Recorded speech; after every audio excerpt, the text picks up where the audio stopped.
우리를 사랑하시는 자비로우신 주님, 참으로 감사합니다.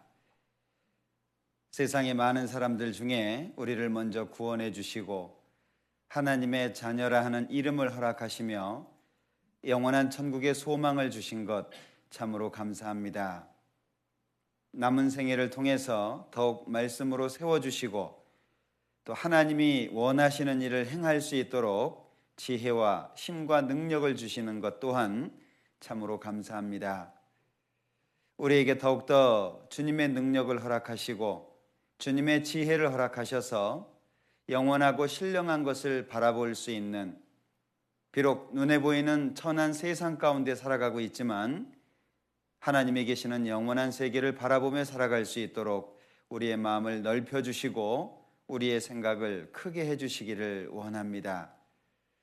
이렇게 4일 동안 귀한 시간 허락해 주신 주님, 더욱더 말씀을 깊이 있게 생각해보고 우리 자신을 비교해보며 삶의 한 단계 전진을 위해서 소중한 시간 허락하셨사오니 우리의 마음속에 또 우리 영혼에 양식이 될 수 있는 귀한 기간으로 삼아주시기를 원합니다.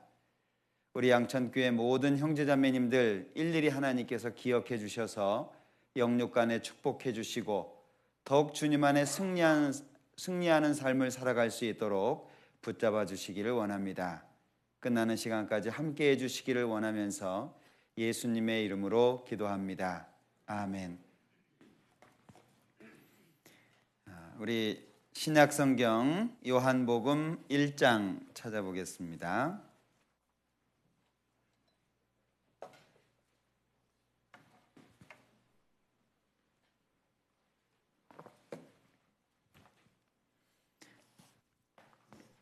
요한복음 1장 17절입니다. 17절 천천히 같이 읽어보겠습니다. 율법은 모세로 말미암아 주신 것이요 은혜와 진리는 예수 그리스도로 말미암아 온 것이라. 목사님께서 보약 드시는 기간이라고 말씀을 하셨는데 보약을 잘 데려야 되잖아요. 그리고 몸에 잘 맞아야 됩니다. 한약의 특징 잘 아시죠? 아무리 좋은 것도 자기한테 안 맞으면 아무 소용이 없어요. 부탁을 받고 오래전서부터 생각을 하고 기도하고 하는 중에 아마 양천에 있는 우리 형제자매님들도 같은 마음이라고 생각이 듭니다. 구원을 받은 사람은 누구나 하나님 뜻대로 살기를 원하고 정말 주님 앞에 칭찬받기를 원하고 그리고 이 땅에서 승리하는 삶을 살다가 주님 앞에 가기를 소망하는 것은 아마 구원받은 모든 사람의 특징적인 마음이 아닐까 하는 생각이 들어요. 그렇지만 세상 일이라고 하는 것이 뜻대로 되지 않는 것처럼 신앙생활이라고 하는 것도 참 뜻대로 되지 않습니다. 내가 원하는 대로 되지 않고 오히려 원치 않는 것을 하게 되는 경우가 너무나도 많습니다.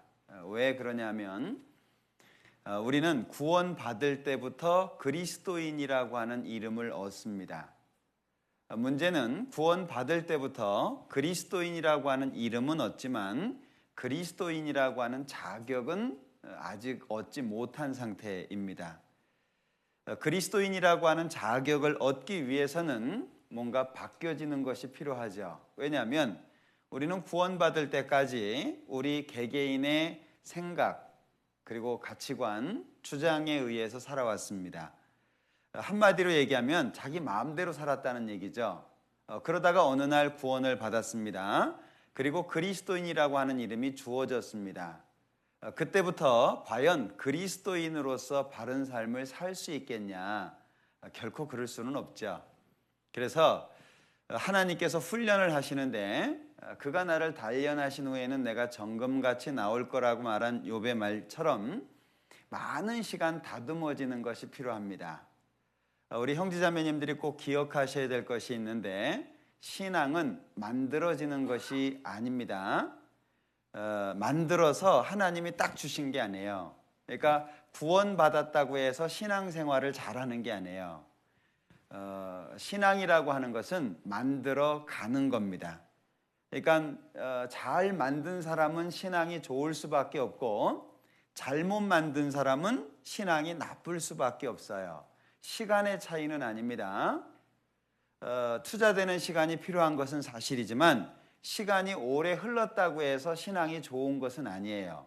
그리고 현재 신앙이 좋다고 해서 앞으로도 좋을 것이다 라고 장담할 수도 없는 게 신앙입니다. 왜냐하면 신앙이라고 하는 것은 항상 현재 속에서 만들어져 가기 때문에 그렇습니다. 그러니까 늘 자기가 신앙이라고 하는 것을 다듬어야 되고 또 틀어진 것이 있으면 교정을 해야 되고 항상 현재형으로서 다듬어 가야 되는 것이 신앙이라고 하는 거죠. 혹시 여러분들 보셨을 텐데 유명한 운동선수들도 코치를 데리고 다닙니다. 왜 데리고 다니는지 혹시 아셔요? 그 정도면 세계적인 선수입니다. 우승도 뭐 수차례 하고요. 아주 그 유명한 사람입니다.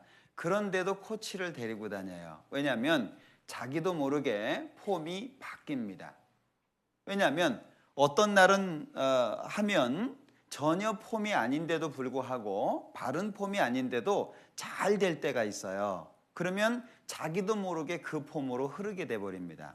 근데 조금 시간이 흘러버리면 성적이 안 나와요. 그러니까 아무리 훌륭한 선수라고 할지라도 항상 코치의 조언을 귀담아 듣는 것이 필요합니다. 그래서 틀어질 때마다 계속 폼을 교정하는 거예요. 그것이 장수의 비결이거든요. 신앙도 마찬가지입니다.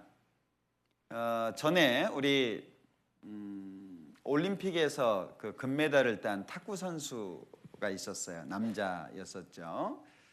그분 얘기를 듣는데 하루에 10,000번 정도 공을 친다 그러더라고요. 뭐 그 정도면 뭐 평생을 거의 자기 생애 전체를 운동했다고 할 수도 있지 않겠어요? 그런데도 불구하고 매일 10,000개 이상의 공을 쳐야 된다는 거예요. 근데 그 뒤로 좋은 성적이 안 나왔어요. 그렇게 하는데도 불구하고. 그러니까 제가 운동을 좋아해서 그런지 신앙과 운동이 너무 흡사하다는 생각이 듭니다. 어떤 때는 잘 될 때도 있지만 어떤 때는 안 될 때도 있고 그리고 하루라도 다듬지 않으면 언제든지 틀어질 수 있는 그런 폼을 가지고 있는 운동처럼 신앙도 마찬가지라는 생각이 들어요. 그래서 제가 이 부탁을 받고 나서 좀 고민을 해본 것이 어떤 말씀을 드릴까 그러다가 기본에 충실한 얘기를 하자. 보약이라고 말씀을 하셨는데 실망하실까 싶습니다만은 기본에 충실한 것이 가장 중요하겠다. 뭐 특별한 이야기, 성경에 나타난 특별한 사건보다는 우리에게 익숙한 어떤 내용들을 좀 더 익숙하게 훈련하는 시간을 가지면 좋겠다. 이 운동도 마찬가지인데요. 여러 가지 기술을 다양하게 쓰는 것도 중요하잖아요. 그러나 한 가지의 기술을 정확하게 쓰는 건 더 중요합니다. 책을 읽을 때도 마찬가지입니다. 여러분들 쉬운 책을 많이 읽은 사람하고 어려운 책을 땀 흘리면서 한 장 읽은 사람하고 어떤 사람이 지식의 깊이가 생길 것 같아요? 예, 어려운 책 읽어야 됩니다. 쉬운 책 읽으면은요 깊이가 안 생겨요. 그러니까 공부라고 하는 것은 자기 실력보다 더 어려운 걸 해야 돼요. 쉬운 것만 계속 하다 보면요 이 쉬운 쪽으로 기울어져 가지고 지식의 깊이가 안 생겨요. 이 신앙이 마찬가지입니다. 그러니까 어렵다고 생각되는 것이지만 고민을 해보면서 계속 반복적으로 이해될 때까지 책을 볼 수 있다면 그건 자기 지식이 되잖아요. 그건 안 없어져요. 신앙이 그렇거든요. 그러니까 우리가 이제 반복이라고 하는 것이 그래서 중요하거든요. 익숙하게 아는 것들 있잖아요. 그게 우리가 많이 들어서 익숙한 것이지 결코 쉬운 문제가 아니에요. 굉장히 어려운 문제입니다. 가끔 어떤 분들이 제가 구원 받았는지 잘 모르겠어요. 그런 분들 신앙생활 잘 할 수 있어요, 없어요? 못합니다. 오늘 제가 드릴 첫 번째 주제가 구원의 확신이거든요. 그런데 왜 구원의 확신을 제가 제일 처음 잡았냐면 구원의 확신은 무엇이다. 뭐 넣을 수 있을까요? 구원의 확신은 무엇이다. 저는 거기에다가 구원의 확신은 이 신앙생활을 하는 데 있어서요, 열정이라고 하는 것이 절대적으로 필요하거든요. 그러니까 구원의 확신은 열정적인 신앙의 원동력이다라고 생각을 했어요. 정말 주님을 위해서 죽을 수도 있고요, 자기의 것을 아깝지만 희생할 수도 있고요, 주님의 명령에 절대 복종할 수 있는 그런 그리스도인의 삶은 열정에서 나오거든요. 그런데 그런 열정적인 삶이 무엇을 바탕으로 하고 있냐? 이 구원의 확신입니다.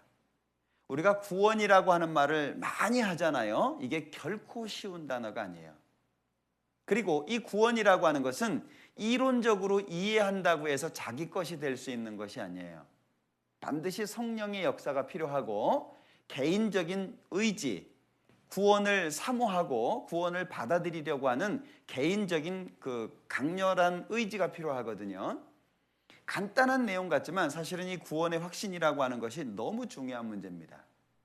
왜 한때는 열심히 살았는데 신앙의 기간이 흘러가는 가운데에서 하나님을 떠나는 경우가 생길까요?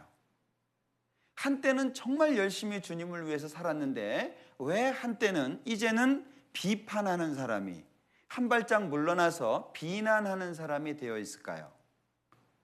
심지어는 자기가 믿었다라고 이야기하는 그 이론을 전적으로 부인하고 대항하는 사람까지 나오고 있습니다. 이유가 뭘까요? 이 고민을 참 많이 해볼 필요가 있거든요. 여러분들 이걸 아셔야 되는데, 말씀을 듣잖아요. 듣는 것으로 끝나면 그건 자기하고 아무런 상관이 없어요. 들은 말씀을 여러분들 스스로가 고민을 해보셔야 돼요.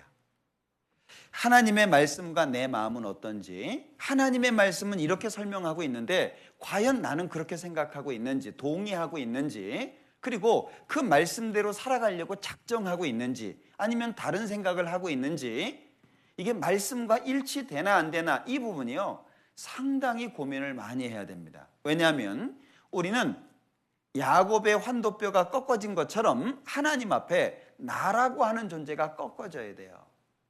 근데 이게 그냥 꺾어지겠어요? 보통 잘 안 꺾어집니다. 우리 성격 잘 안 죽죠? 구원받고 나서 너무 좋았을 때는 성격이 죽은 것 같지만 시간 지나가면 성격 그대로 다 있죠. 누가 건드리면 열받죠. 뒷골 땡깁니다. 잘못하면 열려요. 없어진 것 같은데 그대로 있어요. 뭔가 내 것을 희생해야 될 때 어렵죠. 자꾸 비교하죠. 이번에 저희도 얼마 남지 않은 그 헌금, 그 건축원금을 이렇게 작정을 했어요. 작정하고 나서 여러 형제자매님들 간증하는 얘기를 들었어요. 작정해야 되는 건 틀림없이 맞아요. 그건 우리의 일이에요. 그런데 자꾸 작정 용지를 앞에다 딱 놓고서는 액수가 올라갔다 내려갔다 올라갔다 내려갔다 한다는 거예요. 그 갈등 돼요, 안 돼요? 돼야 사람입니다. 그 갈등 안 되면 사람이 아니에요. 그럴 수밖에 없다는 거죠. 그럼에도 불구하고 과감하게 내 것을 희생합니다. 어떤 분은 간증하면서 더 하고 싶은 마음이 생겨가지고 더 하신 분도 있어요. 근데 더 하려고 하는 그 마음 속에 아무런 문제 없이 그냥 했을까요? 많은 갈등이 있었을 거예요. 신앙이라고 하는 것은 그냥 생겨지는 것이 아니라는 거죠. 그러니까 신앙의 전반적인 부분에 대해서 우리가 얼마나 고민하고 얼마나 그 싸움을 하고 그 가운데에서 나를 꺾어나가는 생활이 자연스러워져야만 주님이 무엇이든지 요구하면 우리는 행할 수 있다는 거예요. 결국에 우리가 주님이 내 생명까지 요구한다면 생명도 드려야 되잖아요. 그 답은 알거든요. 근데 문제는 답이 아니고 과정이라는 거죠. 누가 건드리기만 해도 열받고, 저는 구미에서는 자매님들, 그 형제님들한테 반드시 존댓말 쓰라고 꼭 얘기하는데, 우리 존댓말 다 쓰시죠? 양천은? 예, 그러시리라고 믿습니다만은, 예, 그건 질서거든요. 제가 꼭 얘기합니다. 반말하지 말라고. 꼭 존댓말 쓰라고. 자기 기준에 안 맞아도 일단은 형제의 말을 수긍하라고. 그런 얘기를 합니다. 왜냐하면 이게 질서 차원이에요. 근데 이게 잘 안 돼요. 한 번, 두 번 이렇게 하다가요, 세 번째 가면요, 들이받습니다. 출애굽기 21장에 보면 소는 본래 무슨 버릇이 있다고요? 예, 받는 버릇이 있어요. 예, 이게 소만 있는 게 아니고 우리 자매님들도 있거든. 형제들도 있고. 예. 그런데 이게 단속하지 않는 것이 죄죠. 받는 버릇을 책망하신 것이 아니고 받는 버릇이 있는데 이것을 제어시키지 않는 것을 책망하신 거예요. 우리가 마찬가지입니다. 그러면 어떻게 받는 버릇을 제어시킬 수 있냐? 우리는 꼭 기억하셔야 될 것이 하나님의 말씀에 살고 하나님의 말씀에 죽는다는 거예요. 이게 말씀이 굉장히 중요하거든요. 자, 여기 표시해 두시고 시편 138장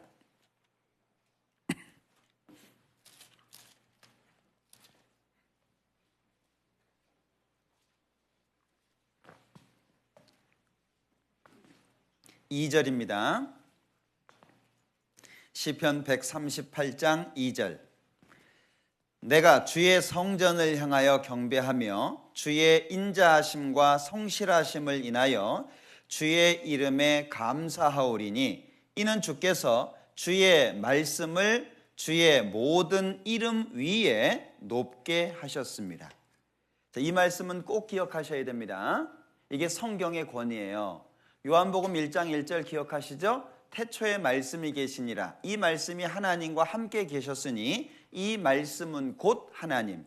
말씀 곧 하나님. 그러니까 이 말씀의 권위를 말하고 있는 거잖아요. 근데 여기에서 2절 후반부에 보면 이는 주께서 주의 말씀을 주의 모든 이름 위에 높게 하셨다. 그러면 주의 이름 위에 높게 하셨다라고 하는 것 자체가 이제 이런 의미인데요. 말씀이 있죠. 주의 모든 이름이 여기 있는 거예요. 그러면 하나님조차도 주신 말씀 안에서 운행하신다는 거예요. 그러니까 하나님조차도 말씀에 위배되게 행하지 않는다는 거예요.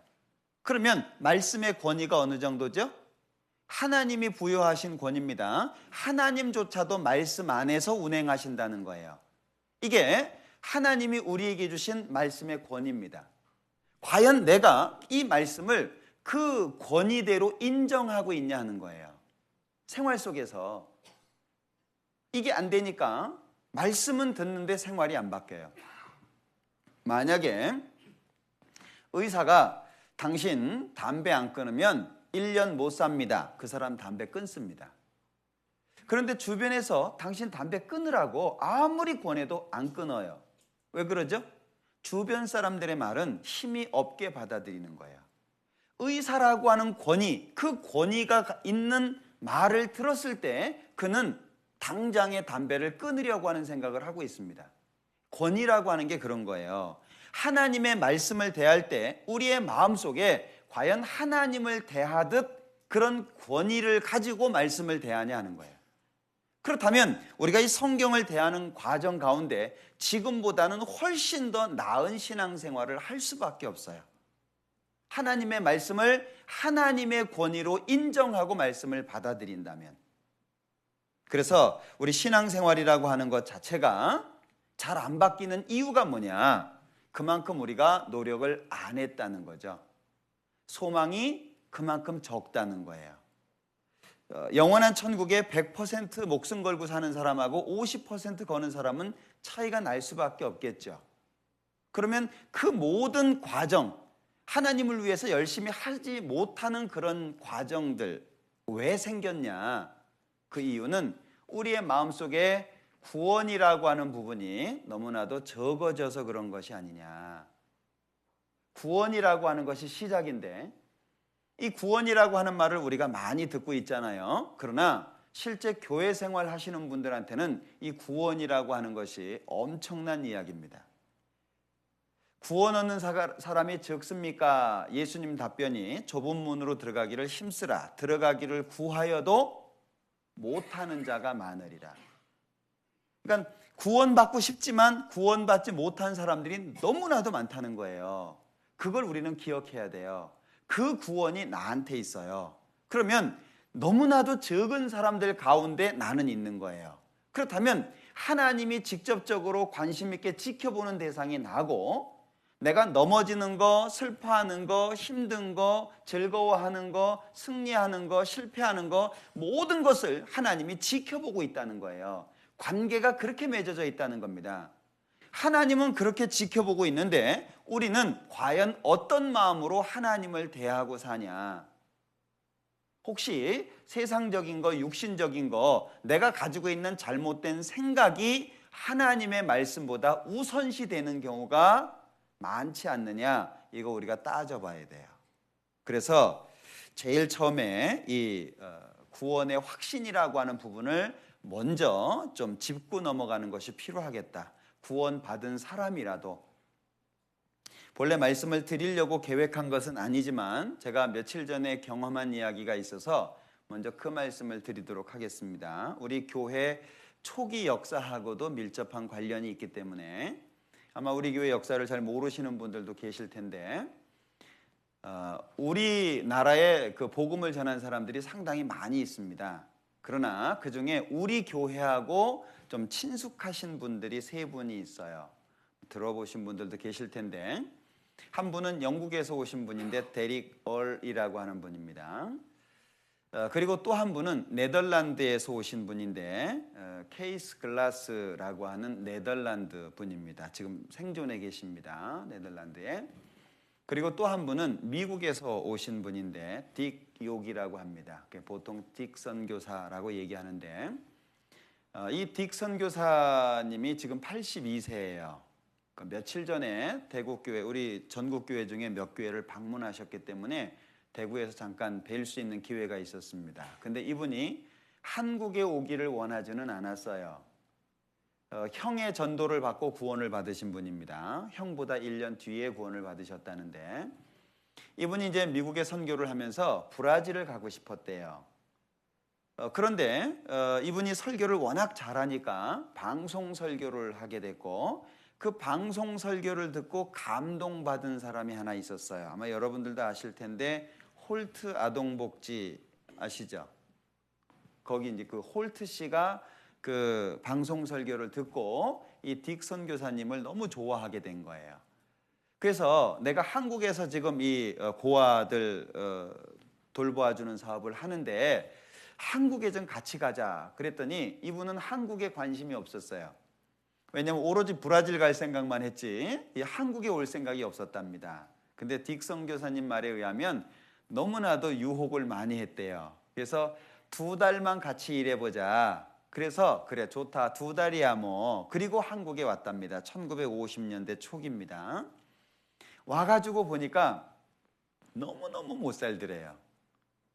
건물은 거의 다 부서져 있고 천막 같은 것 치고 사람들이 살고 있고 하수구는 개방돼 있어가지고 오물은 둥둥 떠들어 다니고 온갖 냄새는 다 나고, 그런데 사람들의 얼굴은 너무나도 행복해 보였대요.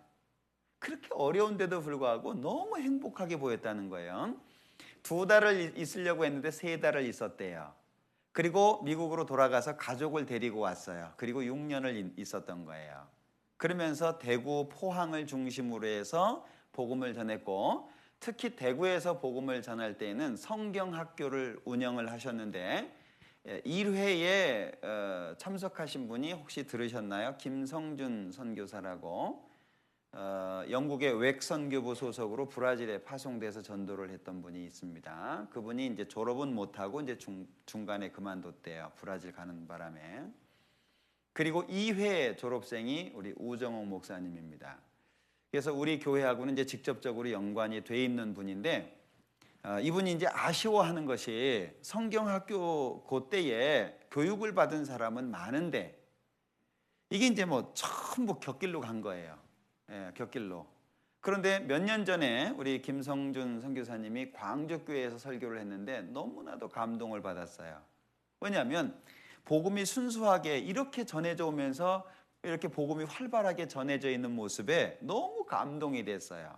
그래서 이분이 딕 선교사님이 이제 나이가 많으니까요. 돌아가시기 전에 그 씨앗이 뿌려져 가지고 전도된 모습을 좀 보여주고 싶다 해서 김성준 선교사님이 초청을 했고 또 이제 우종욱 목사님이나 오종학 전사님이나 이런 분들은 뭐 네덜란드에 계시는 그 케이스 클라스 길기수라고 하는 이름으로 많이 알려져 있는데요. 그분하고도 같이 또 승리의 생활사라고 하는 일도 같이 하셨고 그렇기 때문에 이렇게 동행하시면서 우리 전국 교회 중에 몇 군데를 돌아보셨어요. 마지막 기회라고 생각했던 모양이죠. 근데 너무너무 감동을 하시면서 전도인들이 그때 경북권 전도인들이 모였는데 몇 가지 당부를 하셨어요. 그 당부 중에 내용이 뭐냐면 아까 말씀드린 것처럼 옛날에 1950년대 초기에는 너무 못 살았는데 사람들이 행복한 얼굴이었다. 지금은 너무 좋아졌는데 사람들의 얼굴이 너무 불행해 보이더라. 근데 이것이 선진국의 특징이래요. 미국도 그렇고 독일도 그렇고. 그러니까 이 육신적으로 좋아지는 것이 하나님의 축복이라고만 볼 수는 없다 그런 얘기죠. 그러면서 목사라고 하는 직위에 관심 갖지 마라. 이제 그분이 부탁하는 겁니다. 돈에 매이지 마라. 돈에. 그리고 교회 숫자에 매이지 마라. 몇 명 모이느냐, 전도가 몇 명 됐냐 이런 거에 관심 갖지 마라. 그리고 교회당에서만 전도한다는 생각하지 마라. 전도는 어디서나 하는 거다. 시장에서든지 아니면 가정에서든지 아니면 뭐 마을 어떤 곳에서든지 기회만 주어지면 어디서나 전도하는 거다. 그러니까 이 교회당에서만 전도한다고 그렇게 생각하지 말아라. 이런 몇 가지를 이렇게 쭉 부탁을 하셨어요. 그런데 굉장히 공감이 됐습니다. 그런 얘기를 들으면서 그러면서 하는 얘기가 이 물질적인 풍요로움이라고 하는 것이 사람을 망친다는 거예요. 물질적인 풍요로움 있잖아요. 우리나라도 굉장히 풍요로워졌죠. 그러니까 복음에 관심이 없어요. 육신적인 축복이나 잘 먹고 잘 사는 쪽으로는 굉장히 관심이 있는데 신앙적으로 어떻게 내가 하나님 앞에 살아가고 나를 어떻게 다듬어 갈까에는 관심이 없다는 거예요. 그러니까 주일날 참석은 잘해. 수요일날 참석은 잘해. 그런데 나머지 신앙의 생활은 엉뚱하다는 거예요. 최근 들어서 제가 어떤 경험을 했냐면 교회 잘 나오던 분들이에요. 느닷없이 안 나와요. 이유도 없어요. 뭐 교회가 마음에 안 드냐? 그것도 아니래. 설교가 마음에 안 드냐? 그것도 아니래. 그럼 내가 마음에 안 드냐? 그것도 아니래. 그게 왜 안 나오냐? 이유가 없어요. 이유가. 잘 나왔는데 하루아침에 안 나와요.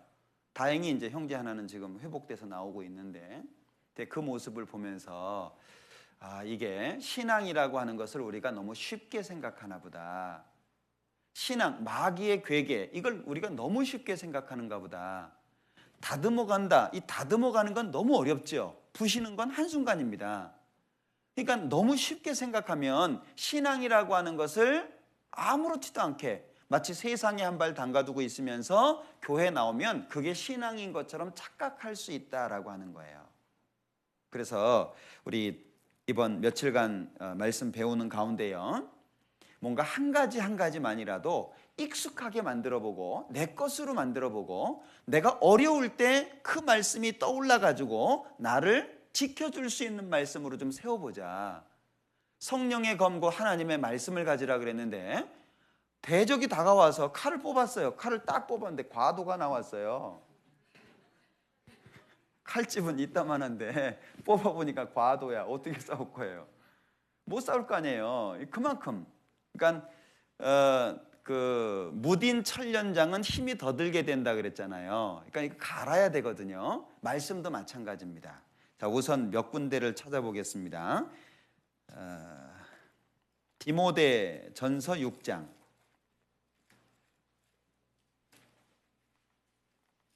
디모데 전서 6장. 꼭 기억하셔야 될 세 구절, 세 군데의 말씀을 먼저 읽겠습니다.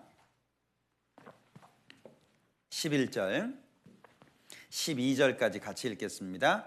오직 너 하나님의 사람아, 이것들을 피하고 의와 경건과 믿음과 사랑과 인내와 온유를 좇으며 믿음의 선한 싸움을 싸우라. 영생을 취하라. 이를 위하여 네가 부르심을 입었고 많은 증인 앞에서 선한 증거를 증거하였도다. 다른 거 기억 안 하셔도 됩니다. 이 말씀은 다 외우셔야 되는 말씀입니다. 제가 지금 찾을 세 곳은 이번 4일간의 숙제입니다. 예, 다른 거 기억 안 하셔도요. 오직 너 하나님의 사람아, 이건 꼭 마음에 두셔요. 무슨 일이 있을 때 오직 너 하나님의 사람아, 유혹을 받고 있을 때 오직 너 하나님의 사람아, 기억해 보셔요. 그 순간을 훨씬 쉽게 이겨낼 수 있습니다. 11절 12절의 말씀은 외우셔야 되지만 다 못 외우시더라도 오직 너 하나님의 사람아, 요 내용만이라도 우리가 기억할 수 있다면 이건 큰 칼이 될 수 있어요. 자, 또 한 군데 미가서입니다. 구약 성경 미가서 6장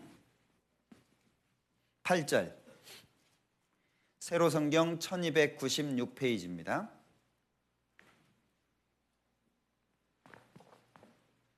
미가서 6장 8절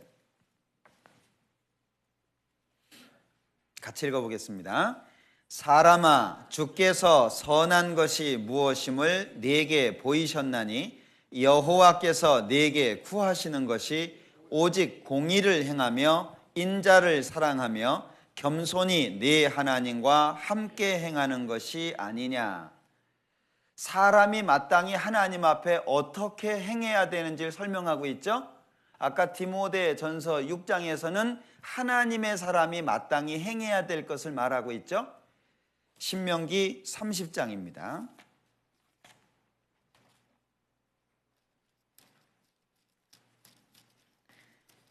신명기 30장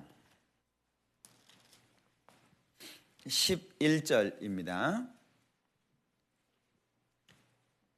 내가 오늘날 네게 명한 이 명령은 네게 어려운 것도 아니요 먼 것도 아니라 하늘에 있는 것이 아니니 네가 이르기를 누가 우리를 위하여 하늘에 올라가서 그 명령을 우리에게로 가지고 와서 우리에게 들려 행하게 할고 할 것이 아니요 이것이 바다 밖에 있는 것이 아니니 네가 이르기를 누가 우리를 위하여 바다를 건너가서 그 명령을 우리에게로 가지고 와서 우리에게 들려 행하게 할고 할 것도 아니라. 같이 읽겠습니다. 오직 그 말씀이 네게 심히 가까워서 네 입에 있으며 네 마음에 있은즉 네가 이를 행할 수 있느니라. 이 세 곳의 말씀은 반드시 기억하셔야 됩니다. 왜냐하면 우리가 신앙의 삶을 살아가는 데 있어서 우리를 지켜주고 보호해 줄 수 있는 많은 말씀 가운데 아주 중요한 말씀입니다. 자, 지금 우리 시대에 많은 사람들이 하나님을 믿고 있습니다. 몇 년 전 통계에 의하면 전 세계 인구 3명당 1사람이 기독교인이라는 통계가 나왔습니다. 정말 많아졌죠? 그런데 너무 안타까운 것은 참된 신앙인을 찾기가 너무 어렵다는 거예요. 그리고 왜 참된 신앙인을 찾기가 어렵죠? 이유가 이와 같아요. 우리 잘 알고 있는 말씀인데 디모데후서 3장입니다. 5절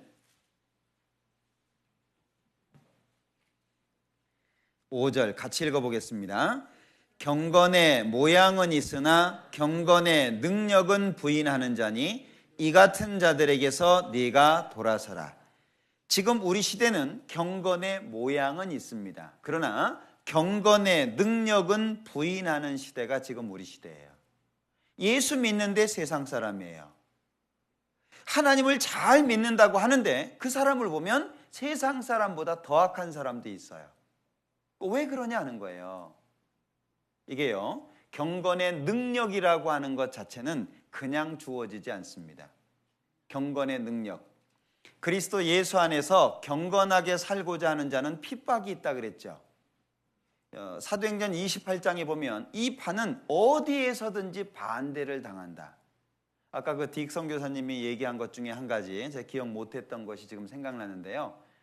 다른 사람들이 우리를 나쁘다고 얘기하는 얘기에 왜 그렇게 신경 쓰냐. 한마디로 이단이라고 얘기하는 그 말에 왜 그렇게 쉽게 흔들리냐 그 얘기 하시더라고요. 다른 사람들이 우리를 나쁘다고 이야기한다. 그거에 왜 신경 쓰냐?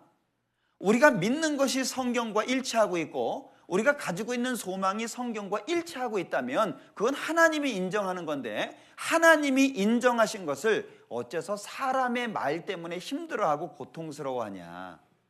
담대하게 살아라. 반드시 우리는 반대받는다. 어디에 가든지 환영받지 못한다.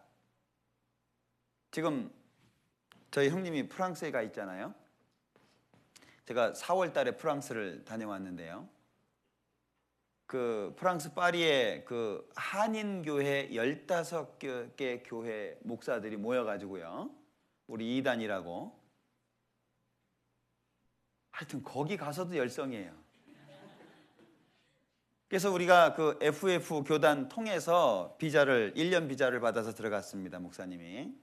근데 이제 8월 달 정도면 만기예요. 비자를 또 받아야 돼요. 연장을 해야 돼요. 그런데 15개 교회 그 목사들이 와가지고 그 FF 교단에 얘기하는 거예요. 얘들 2단인데 왜 비자 주려고 하냐. 그래서 그 목사님하고 그 파리 목사님하고 그 교단 회장하고 단독으로 만나가지고 교제를 했어요. 그래서 야, 이분이 구원 받았을까 싶은 생각이 제가 든 게 이유가 뭐냐면 그 회장이 하는 얘기가, 야, 너네 정말 복음 잘 전한다. 너네가 전하는 복음은 우리가 전하는 복음하고 똑같다. 야, 정말 놀랍다. 너희들 정말 대단한 일 한다. 근데 왜 니들 욕먹냐? 그분 말이, 가서 좀 화해해봐. 그 이단이라고 얘기하는 사람들하고 가서 화해를 해좀. 그러면 화해하면 우리가 쉽게 비자 내줄 수 있잖아. 이렇게 얘기해요. 그 얘기를 듣는 순간에요, 야, 이 사람이 구원을 받았을까? 구원을 받았다면 성경을 제대로 이해하는 사람일까? 그런 어떤 의문이 생겼어요. 왜냐하면 어디 가나 반대를 받잖아요. 근데 그러면 자기들도 그런 복음을 전했으면 반대를 받았을 텐데 그 나라 안에서 화해하라는 말이 되냐 그 얘기예요. 이게 지금 외국에서 선교하시는 분들의 그런 어떤 어려움들입니다. 아무도 도와줄 사람은 없는데 떼거리로 달려들거든요. 1대 15. 정말 어렵죠. 하나님이 아니면요 견딜 수가 없어요. 그 통역하는 그 자매님이 막 울더라고요. 우리가 가지고 있는 복음이 얼마나 그 소중한 건데 저렇게 무관심하다고. 정말 자기가 구원받은 사람이라고 한다면 복음을 위해서 도와줘야 되는데 그렇지 않는 거예요. 너무 속상해가지고 막 울더라고요. 그러니까 우리는 어디에서나 반대를 받아요. 그러니까 반대받는 것에 대해서 마음 뺏기지 마라. 그건 당연하다고 생각하고 담대한 마음을 가져라. 그것 때문에 힘들어하지 마라. 그걸 부탁하시더라고요. 우리가 그래야 됩니다. 그러려면 우리가 가지고 있는 이 구원의 복음이, 구원의 확신이 정확해야 돼요. 내 마음속에. 그래서 성경에서는 고린도후서 13장에 경고하셨잖아요. 너희가 믿음 가운데 있는가 너희 자신을 시험하고 너희 자신을 확증하라고. 자꾸 시험해보고 자꾸 확인해보고 정말 틀림없는 믿음을 가지고 있는지 그것을 자꾸 점검하는 것이 필요하다는 것을 경고하고 있잖아요. 자, 오늘 읽었던 요한복음 1장입니다.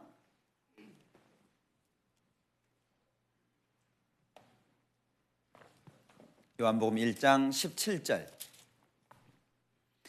율법은 모세로 말미암아 주신 것이요 은혜와 진리는 예수 그리스도로 말미암아 온 것이라. 이거 잘 구분하셔야 됩니다.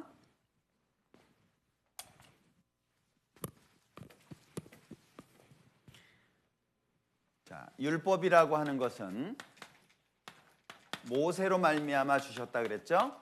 모세로 말미암아 주신 것은 십계명, 대표적으로 이제 십계명입니다. 자, 이것은 지키라. 그러면 산답니다. 이 율법의 요구죠.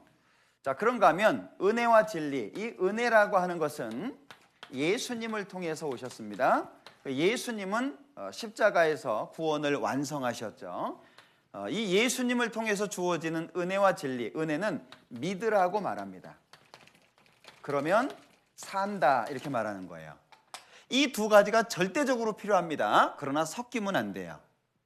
그래서 성경에서는 이 율법이라고 하는 것을 갈라디아서 3장에서는 몽학 선생이라고 표현하고 있죠. 인도자라는 말이에요. 영어 성경에는 그 스쿨 마스터라고 돼 있죠. 그러니까 가장 기초적인 지식을 전달해 주거나 인도하는 역할. 그러니까 죄를 깨닫게 하고 예수님에게 인도하는 역할을 하는 게 율법이에요. 그러니까 율법이 없으면 죄를 못 깨닫죠. 로마서 7장입니다. 로마서 7장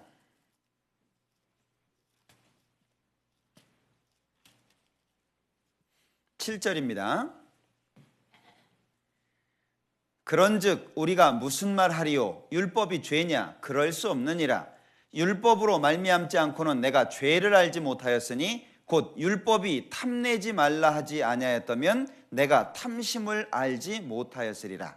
그러니까 죄를 깨닫게 된 동기가 율법 때문이라는 거예요. 그러니까 율법이라고 하는 것이 절대적으로 필요하죠. 율법이 없으면 죄를 못 깨달으니까 율법은 전적으로 필요한 겁니다. 그러나 은혜와 섞여서는 안 된다는 거예요. 두 가지가 절대적으로 필요한 것은 틀림없습니다. 그러나 섞여서는 안 된다는 거예요. 근데 지금 우리 시대에 율법과 은혜가 섞인 상태에서 전파가 되고 있어요. 어떤 때는 열심히 해라, 어떤 때에는 믿어라. 그러니까 뭘 믿어야 되고 어떻게 행해야 될지 혼란스럽게 배울 수밖에 없는 시대가 지금 우리 시대라는 거예요. 두 가지가 절대적으로 필요하죠. 그러나 섞일 수는 없어요. 왜? 율법으로 구원 못 받습니다. 율법은 죄를 깨닫게 해서 예수님에게 인도하는 역할까지만 할 수 있는 거예요. 그리고 씻는 건 예수님을 통해서 씻어지는 겁니다. 자, 그러면 율법이라고 하는 건 강조되는 게 뭐냐면 지키라니까 이거는 행위가 강조되는 거예요. 지키라 그랬으니까 율법은 자연스럽게 나의 행동이 강조될 수밖에 없어요. 그런데 여기 은혜라고 하는 것은 지키라가 아니고 믿으라잖아요. 그러니까 이 믿으라는 내용이 중요할 수밖에 없는 겁니다. 뭘 믿을 거냐? 어떤 걸 믿을 거냐? 지키라 그러면 행동이 필요하고 믿으라 그러면 내용이 필요하다는 거예요. 어떤 내용을 믿어야 되냐? 그걸 말하는 거예요. 그리고 은혜라고 하는 것이 강조가 되면 행위가 들어가요, 안 들어가요? 안 들어가죠. 은혜 안에는 행위라고 하는 것이 절대로 안 들어갑니다. 그러면 왜 은혜일까 하는 거예요. 우리가 왜 하나님이 행위로 말미암지 아니하고 은혜로 구원 얻도록 정하셨냐? 그것은 우리의 전적인 타락이에요. 자, 이게 이제 우리 마음속에서 선명해져야 되는데요. 예수님께서 말씀을 하셨어요. 어떤 사람이 주인을 더 사랑하겠냐? 자, 쉽게 우리나라 말로 한 사람은 100억을 탕감받았다.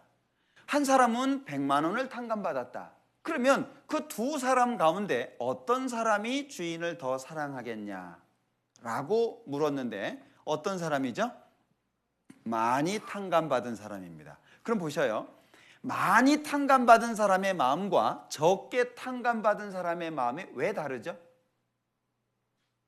다른 이유가 뭐예요? 그거 생각해 보셨어요?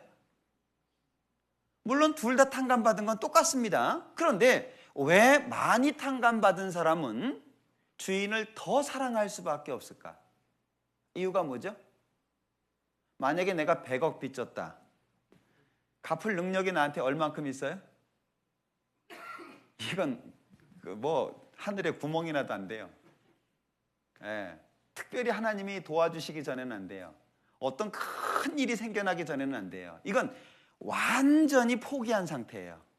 그러니까 많이 탕감받았다는 얘기는 도저히 갚을 수 있는 능력이 없음으로 인해서 자기 스스로 완전히 포기해 있는 상태예요. 근데 100만 원 탕감받은 사람은요, 고맙기는 한데 자기가 할 수 있는 능력이 어느 정도는 있다고 생각하는 거예요.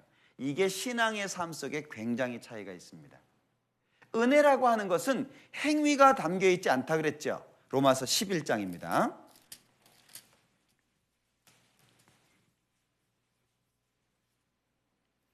로마서 11장 6절입니다.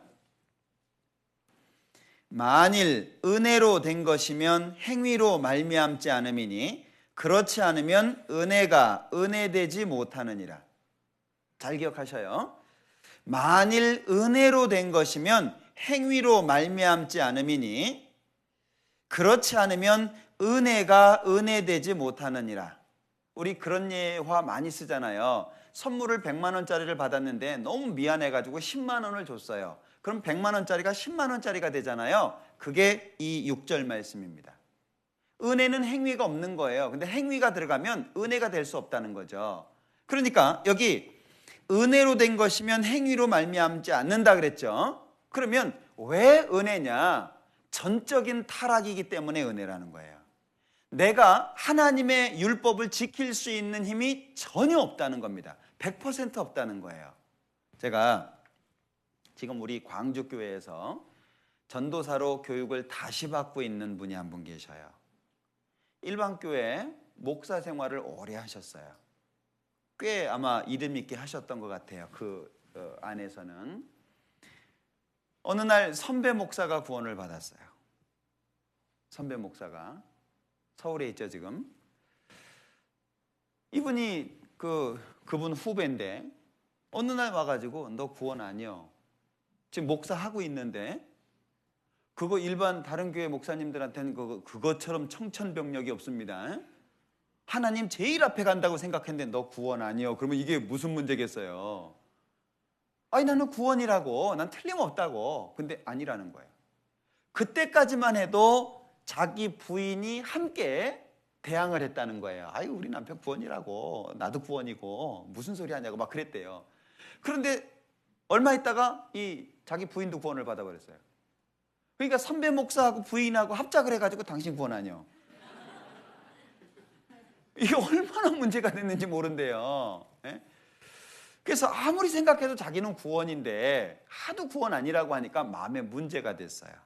그래서 자기 혼자 우리 집회 테이프를 계속 들으면서요 혼자 연구를 하기 시작한 거예요. 왜? 자기가 구원이 아니면 목사할 이유가 없다고 얘기해요. 고민하는데 자기는 구원이더래요. 틀림없이. 자기는 설교 중에 영원한 속죄도 얘기하고 영원한 속죄 그거 자기도 인정하고 다 그랬다는 거예요. 그런데 아무리 봐도 구원 아니라고 하니까 뭐 때문에 구원 아니냐? 이유를 한번 대봐라. 왜 내가 구원이 아니냐? 그러면은 목사니까 성경 많이 알잖아요. 그래서 말을 안 한 것 같아요. 좌우지간 당신은 아니야. 얼마나 답답하겠어요. 뭐 이유도 설명을 안 해주지. 뭐 하여튼 구원 아니라 그러니까 얼마나 답답하겠어요. 제가 그분 얘기를 자주 하는데 왜냐하면 제가 우리 갈릴리 수양관에서 하루 같이 방을 쓰게 됐어요. 너무 궁금한 거예요, 제가. 아니, 당신 저 모태신앙이라며, 에? 그리고 어렸을 때부터 미션스쿨 나왔고 신학교 가가지고 안수받고 목사 됐다며 왜 구원 못 받았냐 그때. 제가 너무 궁금해가지고 물어봤어요. 그랬더니 장황하게 쭉 설명을 해주더라고요. 그런데 이제 혼자 고민을 하고 성경을 연구하기 시작했습니다. 한참을 했어요. 아무리 봐도 자기는 구원이에요. 얼마나 힘들겠어요. 그런데 어느 날 문득 자기 마음속에서 그런 질문이 올라오더래요. 야, 너 지금 죽으면 지옥 가는 그 죄 때문에 고민해 본 적이 있냐? 너 죄 문제 때문에 고민해 봤냐? 그게 자기도 모르게 딱 떠오르더래요. 그게 하나님이 주신 거겠죠. 근데 그 생각이 딱 떠오르면서 자기 뒤를 돌아다 봤대요. 자기는 지옥 갈 거 생각해 본 적이 없대요. 늘 죄인이라고 설교했답니다. 사람은 다 죄인이라고 설교했대요. 자기도 죄인이라고 얘기했대요. 그런데 그 죄가 이론이었지 실제 자기가 지옥 간다고 하는 것은 한 번도 생각해 본 적이 없대요. 그제서 죄가 다가온 거예요. 그제서 정말 내가 죽으면 지옥 갈 수밖에 없구나. 그게 마음속에 새겨지고 깨달아진 거예요. 그러니까 십자가가 보이더래요. 그렇게 얘기했던 십자가, 예수님의 피라든지 그 사랑이라든지 그렇게 강대상에서 설교를 했는데 그날 처음으로 자기 마음속에 들어오더래요. 목사 그만두었잖아요. 뭐 할 수가 없죠. 이제 태어난 사람이.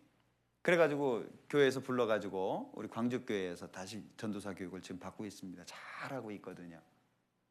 가끔 만나면 물어봐요. 옛날 생활 기억나냐고. 그러면요, 하여튼 신학교 가서 배운 건 하나도 없대요. 시간이 아깝다고. 자기가 이 구원받고 나서 전도인실에 들어와 가지고 교육을 받는데 정말 코피 날 지경이래요.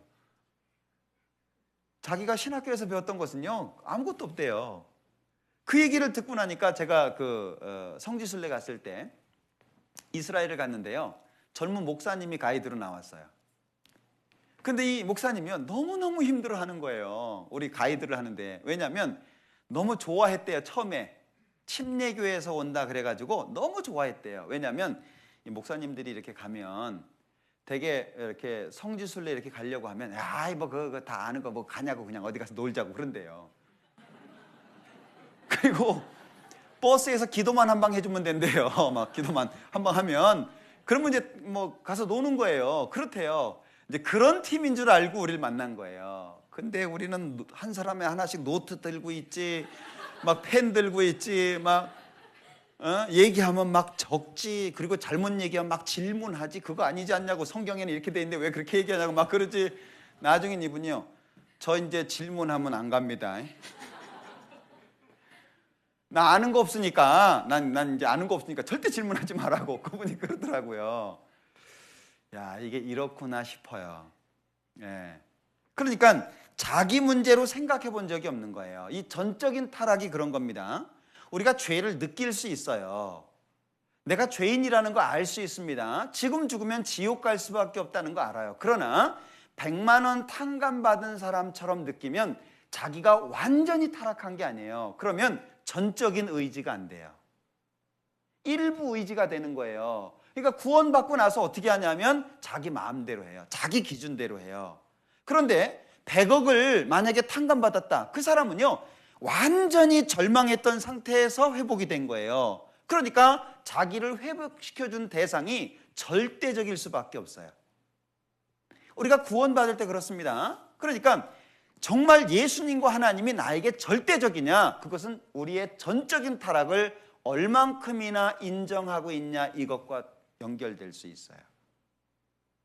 왜 구원은 똑같이 받았는데 어떤 사람은 정말 죽기까지 살아가는데 어떤 사람은 대충 사냐, 그 얘기예요. 뒤에서 비난하면서, 교회 하는 일에 원망하면서, 자기 돌아보지 않는다고, 자기 안 챙겨준다고. 심지어 어떤 분은요 구원받은 지 오래된 분이에요. 얘기할 때마다 자기가 구원받은 지 오래됐다는 걸 자랑하는 분이에요. 그런데 집에 가잖아요. 그러면 모시고 이렇게 운행을 해주잖아요. 지역은 이 차량 운행이 신앙의 한 반은 됩니다. 이거 운행 안 해주면 교회 안 나와. 이게 또 순서가 바뀌면 또 안 나와. 아니 쟤보다 내가 나은데 막 이러거든요. 근데 이분은 어떤 분이냐면 1번이 돼야 돼. 1번 2번 되면은 그냥 뒤에서 얘기하는 것이 아니고 그 자리에서 막 얘기해요. 그러니까 이렇게 운행하다 보면 순서가 있잖아요. 이렇게 차례대로 가면 좋은데 역행을 하더라도 1번으로 가야 돼. 그러니까 거기 갔다가 와가지고 딴 데 돌려니 얼마나 힘들어요. 근데 그렇게 안 하면 마음에 문제가 돼요. 그리고 교회에 와가지고 아무나 붙잡고 얘기해요. 교회가 이 모양이라고, 못 배워서 그렇다고. 심지어는 전도 집회인데 한 분 붙잡고 얘기하고 있는데 새로운 분이요. 이제 말씀 들으라고 온 분인데 그분 붙잡고서 그 얘기를 계속 하고 있는 거예요. 신앙이 그렇거든요. 그러니까 신앙이라고 하는 것을 꼭 생각할 때 이 구원의 확신이 그만큼 중요한 거예요. 왜? 내가 하나님 앞에 어떤 상태에 있다가 구원을 받았냐 하는 거예요. 시편 40편을 볼까요?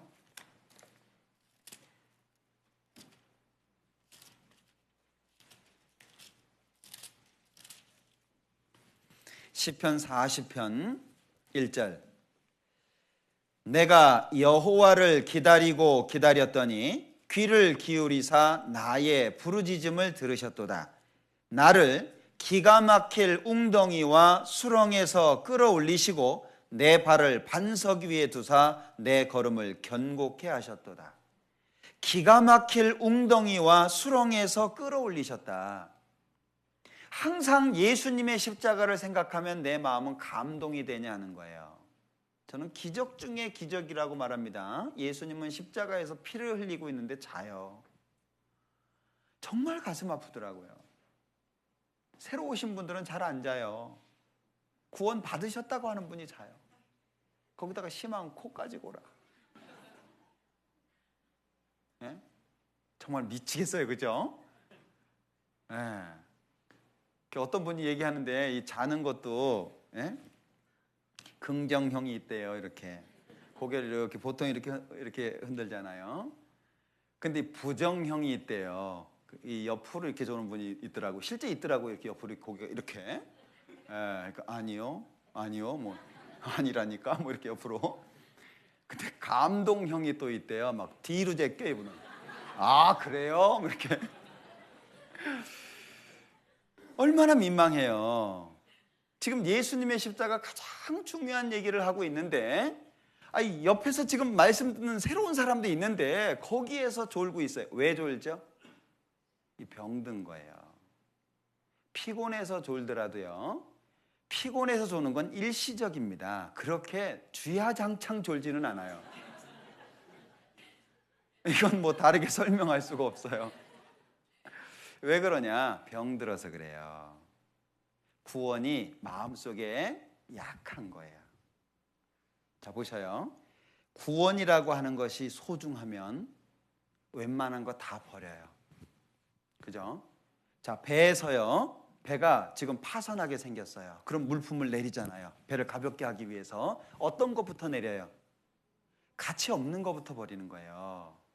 가치 없는 걸 먼저 버리는 거예요. 어떤 사람이 배 가볍게 한다고 자기가 뛰어내리면 어떡하겠어요? 몸도 가벼운 사람이. 그러니까 다 버리고 안 되면 그 다음에 자기잖아요. 그러니까 구원이라고 하는 것이 과연 얼마만큼 나에게 있어서 소중하냐. 설교를 했는데 헌금 설교해서 문제됐어요. 그러면 구원은 헌금보다 적은 거예요. 그렇게 생각하셔야 돼요. 누가 나를 미워해요. 그런데 그 사람을 용서할 수가 없어요. 그러면 내가 가지고 있는 구원은 무엇보다 작은 거예요? 용서보다 작은 거예요. 내가 가지고 있는 이 구원의 가치가 얼마나 크냐? 그럼 웬만한 거 다 이해하고 용서해요. 뭐 그럴 수 있지. 뭐 괜찮아. 뭐 사람이니까 나중에 괜찮겠지. 근데 이 구원이라고 하는 것이 적어지면 적어질수록 다 문제가 되는 거예요. 예. 어떤 경우에는 그냥 임원들이 회의하다가 상을 뒤집는다니까요. 제가 직접 경험한 거예요. 예. 뒤집는다니까요. 상만 뒤집는 게 아니에요. 그때부터는 주민등록증 까요. 뭐 자매 뭐 이런 호칭이 없어요. 그 다음엔 너예요, 너. 야, 너 나이가 몇인데 뭐 네가 구원받으면 언제 구원받았다고 조그만 게 까불어. 뭐 이런 식으로 나가는 거예요. 이건 무협지보다 더해. 기억하십니까? 그래서 제가 간장파, 소금파 얘기를 좀 했는데 기억하셔요? 저는 여기 와서 설교한 적이 없어서 기억 못 하실 수도 있겠다. 제가 그 얘기 자주 했거든요. 왜냐면 저에겐 충격적이었어요. 야, 구원받은 사람도 이럴 수 있구나. 아무것도 아니거든요. 어머님들이 부엌에서 그 국을 끓이는데 간을 뭘로 할 거냐 이게 문제가 된 거예요. 근데 지역마다 다르잖아요. 지역마다 어떤 곳은 뭐 간장으로 할 수도 있고 어떤 곳은 뭐 소금으로 할 수도 있고. 근데 이게 그냥 간장파 두목하고 소금파 두목이 이게 딱 부딪힌 거예요. 예? 제가 이게 설교 중에 좀 바뀌어요. 왜냐면 오래된 얘기라 이게 간장파인지 소금파인지 이게 구분이 잘 안 되는데 어쨌든 두목 하나가 이게 소금을 사러 앞에 마트를 갔어요. 그러면서 야, 여기 소금 넣어. 그리고 갔어요. 근데 와가지고 소금 넣었지. 근데 분위기가 영 아니잖아요. 뭔가 그 말 못할 뭐가 있잖아요. 소금 넣었지. 그랬는데 분명히 간장 넣은 것 같아. 대판 싸웠습니다. 얼마나 민망한지 몰라요. 그때 당시에는 너무 열악한 환경이었어요. 강당에 기둥 2개가 정면에 딱 있었고요. 옆에 주방이 있었어요. 그리고 그 뒤에 작은 방이 하나 있었어요. 방송실로 쓰는. 상담을 하고 있는데 싸워. 예수님 믿는 사람은 안 그렇습니다. 막 구원받은 사람은 틀려도 완전히 틀립니다. 근데 옆에 막 싸워. 진짜 틀리긴 틀리죠. 왜요? 구원이 적은 거예요. 교회 다니는 사람들 잘 봐봐요. 이 상황이 어떤 상황이 만들어지면 육신적인 행동이 그대로 다 나오죠. 왜요? 예수 믿는 사람이 아니기 때문에 그래요. 교회 다니는 사람, 교회당 다니는 사람이지 예수 믿는 사람이 아닌 거예요. 그러니까 어떤 상황이 딱 주어지면 예수님이고 하나님이고 그냥 다 제쳐놓는 거예요. 구원받은 사람이 가지고 있는 구원이 적으면 그렇게 된다 그 얘기예요. 그러니까 예수님 생각 안 해. 하나님 생각 안 해. 신전의식, 내가 하나님 앞에 살고 있다는 거 전혀 생각 안 해요. 그리고 성격이 우선적으로 나오는 거예요. 그거 왜 그래요? 적어서 그렇다니까요. 이거는요, 우리가 얼마나 연약한 존재인지를 얼만큼 깨달았냐, 내가 죄인인데 얼만큼 죄인이라고 느꼈냐, 이거하고 직접적으로 관련이 있다는 거예요. 자, 지금 이 순간부터 시작해가지고요, 하나님이 한 번도 안 도와주신다고 생각해보자. 내가 죽는 날까지, 오늘부터 시작해가지고 내가 죽는 날까지 하나님이 정말 내가 기도하는데 하나님이 안 도와주면 나는 죽을 수밖에 없다고 기도하는데, 정말 간절히 금식하면서 기도하는데 하나님이 절대로 안 들어준다고 생각하죠. 어떻게 할까요? 그럴 수도 있잖아요. 어떻게 할까요? 하나님 안 도와주면 저는 죽습니다. 안 도와주네? 금식을 했어요. 하나님 안 도와주면 저는 정말 죽을 수밖에 없습니다. 근데 안 도와주네? 이번에 마지막입니다. 이제 안 도와주면 저는 정말 죽습니다. 근데 안 도와주네? 어떻게 해요? 죽어야죠. 죽어야 되는데 아멘이 되냐 그 얘기예요.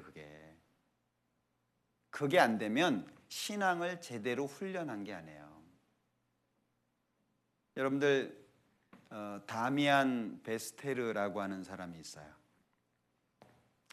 어떤 섬에 한 사람 한 사람 모여서 살기 시작했어요. 근데 문둥병 환자들이에요. 그 얘기 우리 교회학교에서 연극으로도 많이 꾸몄던 얘기입니다. 1800년대 살았던 사람이에요. 그런데 가서 이제 선교사들이 전도를 하는데 전도가 안 되는 거예요. 왜 전도가 안 되냐? 야, 너는 건강하잖아. 우린 문둥병 환자야. 너 우리처럼 돼봤어? 천국 얘기를 하고 소망 얘기를 해도 이게 전도가 안 되는 거예요. 그래서 이 사람이 뭐라고 기도했냐면요, 하나님 저도 문둥병 들게 해주십시오. 하나님 저도 문둥병 들게 해주십시오. 이 사람이 문둥병에 걸렸어요. 그 다음부터는 얘기할 수 있죠. 봐라, 나도 걸렸다. 나도 너희들하고 똑같다. 그럼 하나님 믿어야 된다. 그때부터 전도됐다는 거예요. 과연 우리는 그런 상황 속에서 그렇게 할 수 있을까요? 그러니까 눈에 보이는 환경에 좋은 것들이 많이 생기면 생길수록 우리 마음속에 있는 신앙이라고 하는 건 적어질 수밖에 없다는 거예요. 왜 성경에 이 세상이나 세상에 있는 것들을 사랑치 마라고 얘기했을까요? 하나님이 시기 하는 게 아니에요. 하나님이 질투하는 게 아닙니다. 하나님이요, 사람들이, 믿는 사람들이 세상 거 많이 누리고 있으면 아유, 나도 하고 싶은데 지들이 다 하네. 하나님이 그래서 못하게 하는 건가요? 세상 것을 가지고 있으면 있는 만큼 신령하고 영원한 것을 뺏겨요. 그것을 뺏겨요. 여러분들 로또 복권 당첨된 사람들 가운데에서요, 잘 사는 사람들이 몇 명이 있습니다. 공통적인 특징이 뭔지 아셔요? 사회 헌납이에요. 로또가 당첨이 되면 사회 헌납한 사람은 잘 살아요. 헌납하지 않은 사람은 망한 거예요. 그러니까 세상에 있는 것이 마음속에 있으면 있을수록 우리는 망가질 수밖에 없다는 거예요. 그래서 은혜입니다. 왜 은혜냐? 율법을 통해서, 법을 통해서도 말씀하실 수 있는데 왜 우리에게 은혜를 통해서 주셨냐는 거예요. 우리가 전적으로 타락했기 때문에 그렇다는 거예요. 고민해 보셔요. 내가 얼마나 타락된 존재인지 한번 고민해 보셔요. 이런 얘기가 있더라고요. 어떤 사람이 여행을 하는데 옆에 할머니가 탔어요. 이 할머니가 기대고 자. 근데 침까지 흘려. 그 상황 싫죠? 기도를 했대요. 하나님, 시험에 들게 마옵시고. 제가 지금 시험에 들고 있으니까 좀 어떻게 해달라는 얘기죠. 예. 근데 이 할머니가 다행히 내렸어요. 근데 예쁜 아가씨가 올라왔어요. 정말 그 마음에 드는 아가씨가 또 여전히 또 이제 기대고 자는 거예요. 그랬더니 이분이 또 기도를 했대요. 주여 뜻대로 하옵소서. 그 마음이 이해되셔요? 그게 우리의 마음입니다. 얼마나 감사해요. 할머니 한 분이 할아버지가 너무 싫었대요. 그래서 맨날 저놈의 영감 언제 죽냐고 맨날 그랬답니다. 근데 이 할아버지가 어느 날 죽었어요. 죽었는데 너무너무 좋아하는 거예요. 장례를 치르고 몇 가지 다 하고 그리고 돌아오는데 할머니가 너무 좋아하니까 옆에 있던 분이 할머니 너무 좋아하지 마세요. 할아버지 깨어서 일어나면 어쩌려 그래요. 다시 살아나면 어쩌려고. 그랬더니 이 할머니가 그 영감 절대 못 나와. 아니 왜요? 살아날 수도 있는데 왜 그래요? 그랬더니 내가 관을 뒤집어 놨거든. 나오면 어디로 갈 거예요? 계속 파봐야 땅속인데. 그게 사람 마음이라는 거예요. 제가 이제 집회하면서 이제 그런 예화를 자주 쓰거든요. 왜냐하면 우리의 마음이 내가 생각하는 것보다 더 까맣다는 걸 아셔야 돼요. 내 마음이 내가 생각하는 것보다 더 악하다는 걸 아셔야 돼요. 살인하는 사람이 다른 사람이 아닙니다. 여러분들 우리 인격적으로요. 티코 끌고 호텔 가면요 차 빼라 그래요. 똑같은 사람인데 좀 더 큰 차 타고 가면은요 문 열어줘요. 그 경험해 보셨어요? 오죽했으면 티코 시리즈가 나왔겠어요. 네? 티코가 막 달려가고 있는데요 뒤에서 그랜저가 따라왔대잖아요. 아무리 그랜저가 이렇게 추월하고 싶은데도 추월을 못 하겠더래요. 티코가 너무 빨리 가가지고. 그래서 휴게소에서 만나가지고 물어봤대. 아유, 당신 티코인데 이렇게 빨리 가냐고. 그랜저 갖고도 내가 못 따라갔다고. 그랬더니 이분이 씩 웃으면서 오늘 바람이 좀 불었죠? 티코 바람 불면 그랜저가 못 따라잡습니다. 그게 뭐예요? 사실은 적은 거, 작은 거에 대해서 야유잖아요. 고속도로에서 교통사고 났는데 티코가 서서 교통사고 났대죠? 티코가 왜 섰대요? 껌 밟아서. 티코 가다가 껌 밟아서 서가지고 뒤에 와서 받았다는 거예요. 근데 티코 껌 밟으면 서요? 안 씁니다. 잘 갑니다. 예, 그게 우리 마음에서 나온 거라는 거예요. 그러니까 우리가 생각하는 것보다 실제 내 마음은 더 까만색이고 더 악하다는 거예요. 근데 우리가 그걸 잘 몰라요. 저도 이렇게 성경을 이렇게 쭉 보면서요. 왜 성경 연구라고 하나 그걸 최근에 제가 많이 좀 생각하게 되는데 성경 연구하고 성경을 보는 거하고 틀리다는 걸 제가 요즘에 생각하거든요. 연구는 따지는 거예요. 구체적으로 생각해 보는 거예요. 왜 이 말을 썼을까? 왜 이 말을 여기에다 썼을까? 이 상황이 어떤 상황일까? 구체적으로. 근데 놀라운 것은요. 연구하면 깊이가 생겨요. 여러분들 우리 사람의 악한 모습 우리 집회 때 많이 듣잖아요. 사람이 타락했다 그러죠. 로마서 3장을 한번 보자.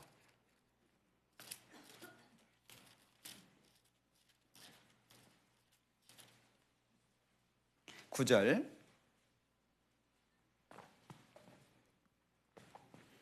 그러면 어떠하뇨? 우리는 나으뇨? 결코 아니라 유대인이나 헬라인이나 다 죄 아래에 있다고 우리가 이미 선언하였느니라. 기록한 바 의인은 없나니 하나도 없으며. 요 하나도 생각해 보셨어요? 이 하나도가 가리키는 의미 생각해 보셨습니까? 전 세계에 있는 모든 사람이 다 죄인이라는 말입니다. 그러나 이 하나도가 가지고 있는 의미에 대해서 깊이 생각해 보셔요. 그러면요, 내가 정말 나쁘구나 그거 알아요. 내가 할 수 있는 건 아무것도 없다는 걸 알아요. 네, 저도 이번에 그 건축 작정을 하면서요, 야, 내가 목사인데 이런 마음을 갖고 있구나. 좀 창피한 마음이 든 적이 있었어요. 이번에 작정하면서 제가 집사람 몰래 돈을 좀 꿍쳐놨거든요. 좀 이렇게 꿍쳐는 뭐 큰 액수는 아닌데 한 200이 좀 안 됐어요. 네? 그거 그냥 정말 그 심혈을 기울여서 모은 겁니다. 한 200 모으려고 해봐요. 이거 보통에서 안 모아져요. 예, 왜냐하면 제가 뭘 하려고, 예? 제 개인을 위해서 쓰려고 했던 건 아닌데 뭐 하려고 이렇게 준비를 했던 게 있어요. 근데 작정을 딱 했어요. 근데 이게 걸려요. 그래서 이거 헌금을 해야 되겠다 싶었어요. 예? 내 계획한 거 말고 헌금을 해야 되겠다 싶었습니다. 근데 작정한 액수에 포함해서 헌금을 할까 아니면 작정한 거 외에 할까? 갈등 되겠어요, 안 되겠어요? 작정한 거에 포함해서 하면 내가 좀 편하고, 작정한 거에다가 추가하지 않고 그 외로 하면 내가 더 힘들고, 예, 어쩔까? 그 갈등하는 자신이 발견이 됐어요. 갑자기 얼굴이 빨개졌어요. 누가 봤으면 어쩔까 싶더라고요. 제 마음을 누가 봤으면, 하나님은 보셨겠는데 너무너무 창피하더라고요. 야, 앞에서 그냥 아낌없이 바치라고 외쳤던 놈이 그래 그거 가지고 갈등하고 너무 창피하더라고요. 그래서 이거는 그 가외로 해야 되겠다. 그래서 딱 했어요. 왜냐하면 제 마음이 또 바뀔까 봐. 예, 얼른 하고 나왔어요. 일단 하고 나니까 못 바꾸잖아요. 그 다음에 가가지고 저 좀 바꿔주실래요? 이러면 그 다음부터는 저 설교 못 합니다. 예. 근데 작정 딱 하고 이렇게 하고 나니까는요, 마음이 너무 이렇게 행복한 그런 마음을 느꼈어요. 그러면서 한편으로 야, 내가 아직도 멀었구나 그 생각이 들더라고요. 예. 정말 오랫동안 신앙생활했다고 생각했고 말씀을 연구하고 배웠다고 생각했는데 그 순간에 갈등되는 그 자신의 모습이요, 너무 그 한편으로는 속상한 거예요. 예? 그 속으로요, 아유 이 못난 놈아, 그래 그거 가지고 있어도 살고 없어도 사는데 그거 그냥 아무 생각 없이 정말 감사함으로 탁 냈으면 얼마나 좋을 거, 그래 그걸 가지고 갈등하고 마음에 얼마나 원망이 되는지, 다음부터는 그러지 말아야 되겠다 그런 생각이 들더라고요. 그러니까 사실은 우리가 나 스스로 생각하는 것보다 훨씬 나쁜 거예요. 구원받고 신앙생활을 오래 했다고 하지만 그럼에도 불구하고 그때가 아직까지도 벗어지지 않고 있다는 것을 우리한테 설명해 주고 있는 거예요. 그래서 은혜예요. 우리 그런 마음 가지고 행하라 그러면 행하겠습니까? 못해요. 예. 집에서도요, 저희 집 아이들하고 저희 집사람 하는 거 보면요, 전쟁터입니다, 전쟁터. 예.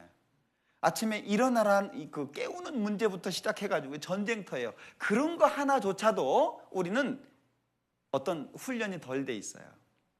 예. 일어나, 안 일어나거든요. 제가 깨우면 금방 일어나거든요. 왜냐면 제가 깨워서 안 일어나면 그 다음에 어떤 행동이 나가니까. 예, 일어나 그럼 뻘떡 일어납니다. 근데 집사람이 얘기하면 말을 안 들어요. 왜냐면 큰애 둘째가 저보다 크거든요. 덩치도 크지. 엄마가 때리려고 그러면 딱 잡고 변성기다 왜 그러세요? 이러면요 정말 징그럽죠. 그러면요 이제 집사람은 늘어가는 건 목청이에요. 계속. 예, 일어나 안 일어나? 너 이번에 안 일어나면 너 학교 늦어도 안 깨운다. 그리고 문을 쾅 닫아요. 열받았다 이 얘기죠. 그래 놓고 뒤돌아서서 1초도 안 돼가지고 다시 문 열면서 일어나! 그러거든요. 우리 어머니들 많이 경험하시죠? 그런 거 하나도 사실은 생활 속의 작은 부분 하나조차도 우리는 훈련이 덜 돼 있다는 거예요. 어쩌면은 훈련이 안 돼 있을 수도 있어요. 그러니까 어떤 위기 상황이 딱 치면은요, 안절부절 못 하는 거예요. 이게 도대체 어떻게 해야 될지, 마귀한테 한 방 맞으면 해롱해롱 하는 거예요. 그러니까 교회를 떠나기도 하고 원망하기도 하고 잘못된 교리에 빠지기도 하고 그래요. 왜? 기본적으로 훈련이 안 된 거예요. 하나님이 은혜로 주실 수밖에 없는 이유가 우리한테 있다는 거예요. 우리가 그걸 자각해야 돼요. 내가 얼마나 연약한지, 내가 얼마나 모자란지, 그리고 내가 얼마나 무식한지, 하나님 앞에 내가 얼마나 부족한 존재인지 나 자신을 정말 철저하게 깨닫는 것이 필요합니다. 그래서 묵상이 필요하거든요. 구원받은 사람들은 묵상하는 시간이 절대적으로 필요합니다. 그냥 외우는 것뿐만이 아니고요, 자꾸 나를 볼 수 있어야 돼요. 그래야 기도할 거 아니에요. 하나님 안 도와주면 전 안 됩니다. 제가 예전에 1400년 이전에 그 생활을 했던 분들 책을 몇 권 최근에 읽어봤는데, 지금도 이제 많이 마음속에 교훈이 되는 책이 혹시 기회 되면 읽어보세요. 경건한 삶을 위한 부르심이라는 책 제목인데요. 그 책을 읽어보니까는요, 왜 사람들이 경건하게 못 사냐? 경건에 대한 개념이 잘못되어 있다는 거예요. 왜 경건하게 못 사냐? 개념이 틀렸다는 거예요. 경건 그러면 일정한 시간에 일정한 의식을 행한다고 생각한다는 거예요. 그러니까 교회 갔다 오고 모임에 참석하고 봉사하고 뭐 내가 해야 될 일 하고 그러면 그게 경건이라고 생각한다는 거예요. 그건 경건이 아니라는 거예요.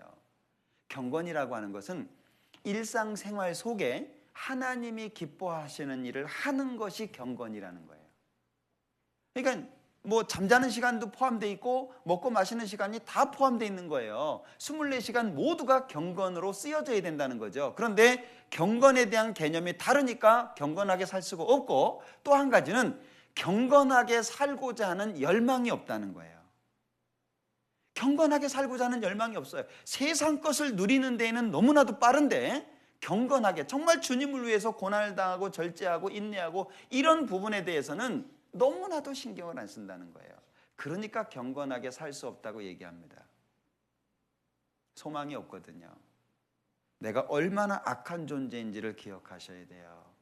그래야 우리는 하나님께 기도할 수 있어요. 하나님이 안 도와주면 저는 이렇게 살 수밖에 없습니다. 하나님이 저희 단점 치지 않으면, 꺾지 않으면 저는 그거 계속 갖고 있을 수밖에 없습니다.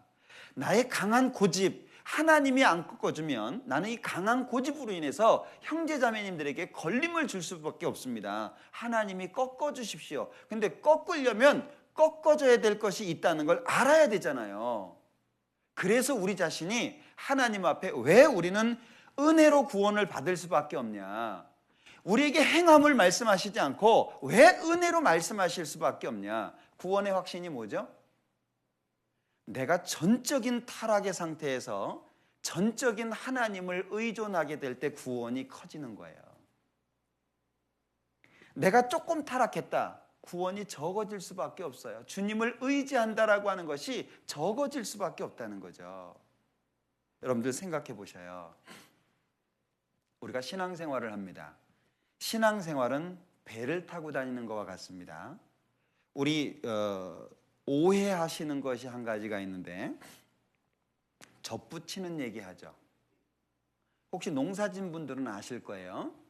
자, 배나무입니다. 예를 드리는 겁니다. 배나무입니다. 배나무 잘랐습니다. 거기에다 감나무 접붙였습니다. 그럼 가지에서 뭐 열려요? 네? 감 열립니다. 배 열리는 게 아니에요. 근데 우리 예 어떻게 들어요? 나쁜 나무 잘라가지고 좋은 나무에 딱 접붙이면 무슨 열매 열린다고요? 예? 좋은 열매 열린다 그러죠. 근데 실제로는 무슨 열매 열려요? 나쁜 열매 열려요. 자연의 환경은 그렇다는 거예요. 여기 로마서 11장. 요걸 꼭 기억하셔야 됩니다. 24절.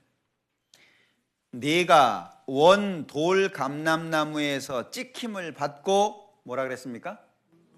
본성을 거스려 좋은 감람나무에 접붙임을 얻었은즉 원 가지인 이 사람들이야 얼마나 더 자기 감람나무에 접붙이심을 얻으랴. 자 보셔요. 자, 돌 감람나무에서 잘렸습니다. 즉 나쁜 나무에서 잘렸습니다. 그리고 좋은 나무에 붙여졌어요. 그런데 그 중간에 뭐가 있어요? 본성을 거스리는 게 있어요. 이게 하나님의 능력이에요. 실제 자연의 세계에서는 나쁜 나무 잘라다가 좋은 나무에 접붙여도 나쁜 열매가 열려야 돼요. 그런데 이 나쁜 나무가 잘려져서 예수님이라고 하는 좋은 나무에 접이 붙여지면 좋은 열매가 열려요. 왜? 본성을 거스려서. 그게 하나님의 능력입니다. 우리의 본성을 거스리게 하는 것이 하나님의 능력이라는 거예요. 그러니까 자연에서 나타나지고 있는 상황하고는 다르죠. 그런데 본성을 거스려 여기에 하나님의 능력과 함께 뭐가 필요해요? 본성을 거스리려고 하는 자기의 의지가 필요한 거예요. 하나님의 말씀대로 살려고 하는 본인의 의지가 필요한 거예요. 내가 하나님 안에서 성공하려고 하는, 하나님 안에서 승리하려고 하는 의지가 필요하다는 거예요. 구원은 저절로 이루어지지 않습니다. 천국은 세례 요한의 때부터 침노를 당한다 그랬어요. 침노하는 자는 빼앗는다 그랬죠. 구원은 저절로가 아니에요. 본인이 원하는 마음이 커야 돼요. 너희가 전심으로 나를 찾고 찾으면, 전심으로, 그러니까 이 개인의 의지라고 하는 것 자체가 아주 크게 작용되고 있거든요. 구원만 그런 게 아니에요. 신앙생활도 마찬가지예요. 왜 구원에 의심을 하죠? 구원이라고 하는 것이 얼마나 명확하고 얼마나 틀림없는 건데 왜 의심하죠? 이유가 뭐예요? 본성을 거스려가 안 되는 거예요. 구원을 받았다고 하는데 여전히 세상 사람처럼, 여전히 과거의 삶 속에서 살아가는 거예요. 그러니까 이 구원의 확신이라고 하는 문제가요, 내가 다시는 구원에 대해서 의심하지 않을 수 있는 방법이 있어요. 그게 뭐예요? 믿음으로 구원받고 행함으로 믿음을 확증하는 거예요. 믿음으로 구원받는 건 틀림없죠. 은혜로 구원받는 건 틀림없죠. 그러나 그것만 가지고 있으면 안 돼요. 반드시 로마서 뒤에는 야고보서가 있어야 돼요. 믿음으로 구원받는 것을 로마서라고 설명할 수 있다면 행함으로 그 믿음을 입증하는 것은 야고보서잖아요. 그 두 권이 하나가 될 때, 믿음과 행함이 하나가 될 때 그 사람은 믿음에 대해서 의심하지 않습니다. 왜 의심하죠? 자기가 봐도 자기가 시원찮은 거예요. 자기가 생각해도 구원받으면 절대 이럴 수가 없거든. 근데 자기는 그렇게 살아요. 구원받았다고 하면서. 그러니까 혼란스러울 수밖에 없죠. 그때 질문하는 게 있어요. 성경 읽으십니까? 아니요. 기도하시나요? 아니요. 교제 잘 나가시나요? 아니요. 의심할 수밖에 없죠. 그건 의심하는 문제를 풀어주기 전에 사실은 매부터 맞아야 돼요. 가치를 모르기 때문에 그러는 거예요. 아까 말씀드렸죠? 얼만큼 타락했냐. 이 세상에 있는 것들이 우리에게 정말 기쁨의 대상이 될 수 없다라고 하는 것을 얼만큼이나 느꼈냐, 그거에 따라서 세상을 멀리할 수도 있고 가까이 할 수도 있어요. 요즘에 젊은 사람들 상담하다 보면은요, 구원받기가 너무 어려워요.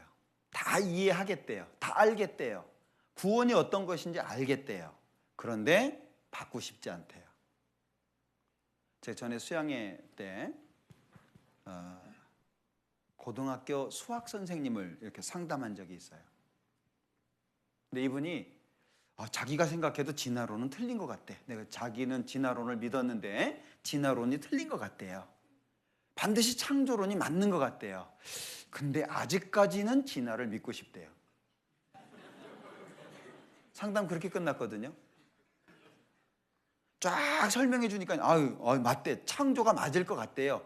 창조가 맞아야만 된대요 또. 예, 뭐 쭉 들어보니까. 그런데 자기는 조금 더 진화론을 더 믿고 싶다고. 지금 시대가 그런 시대입니다.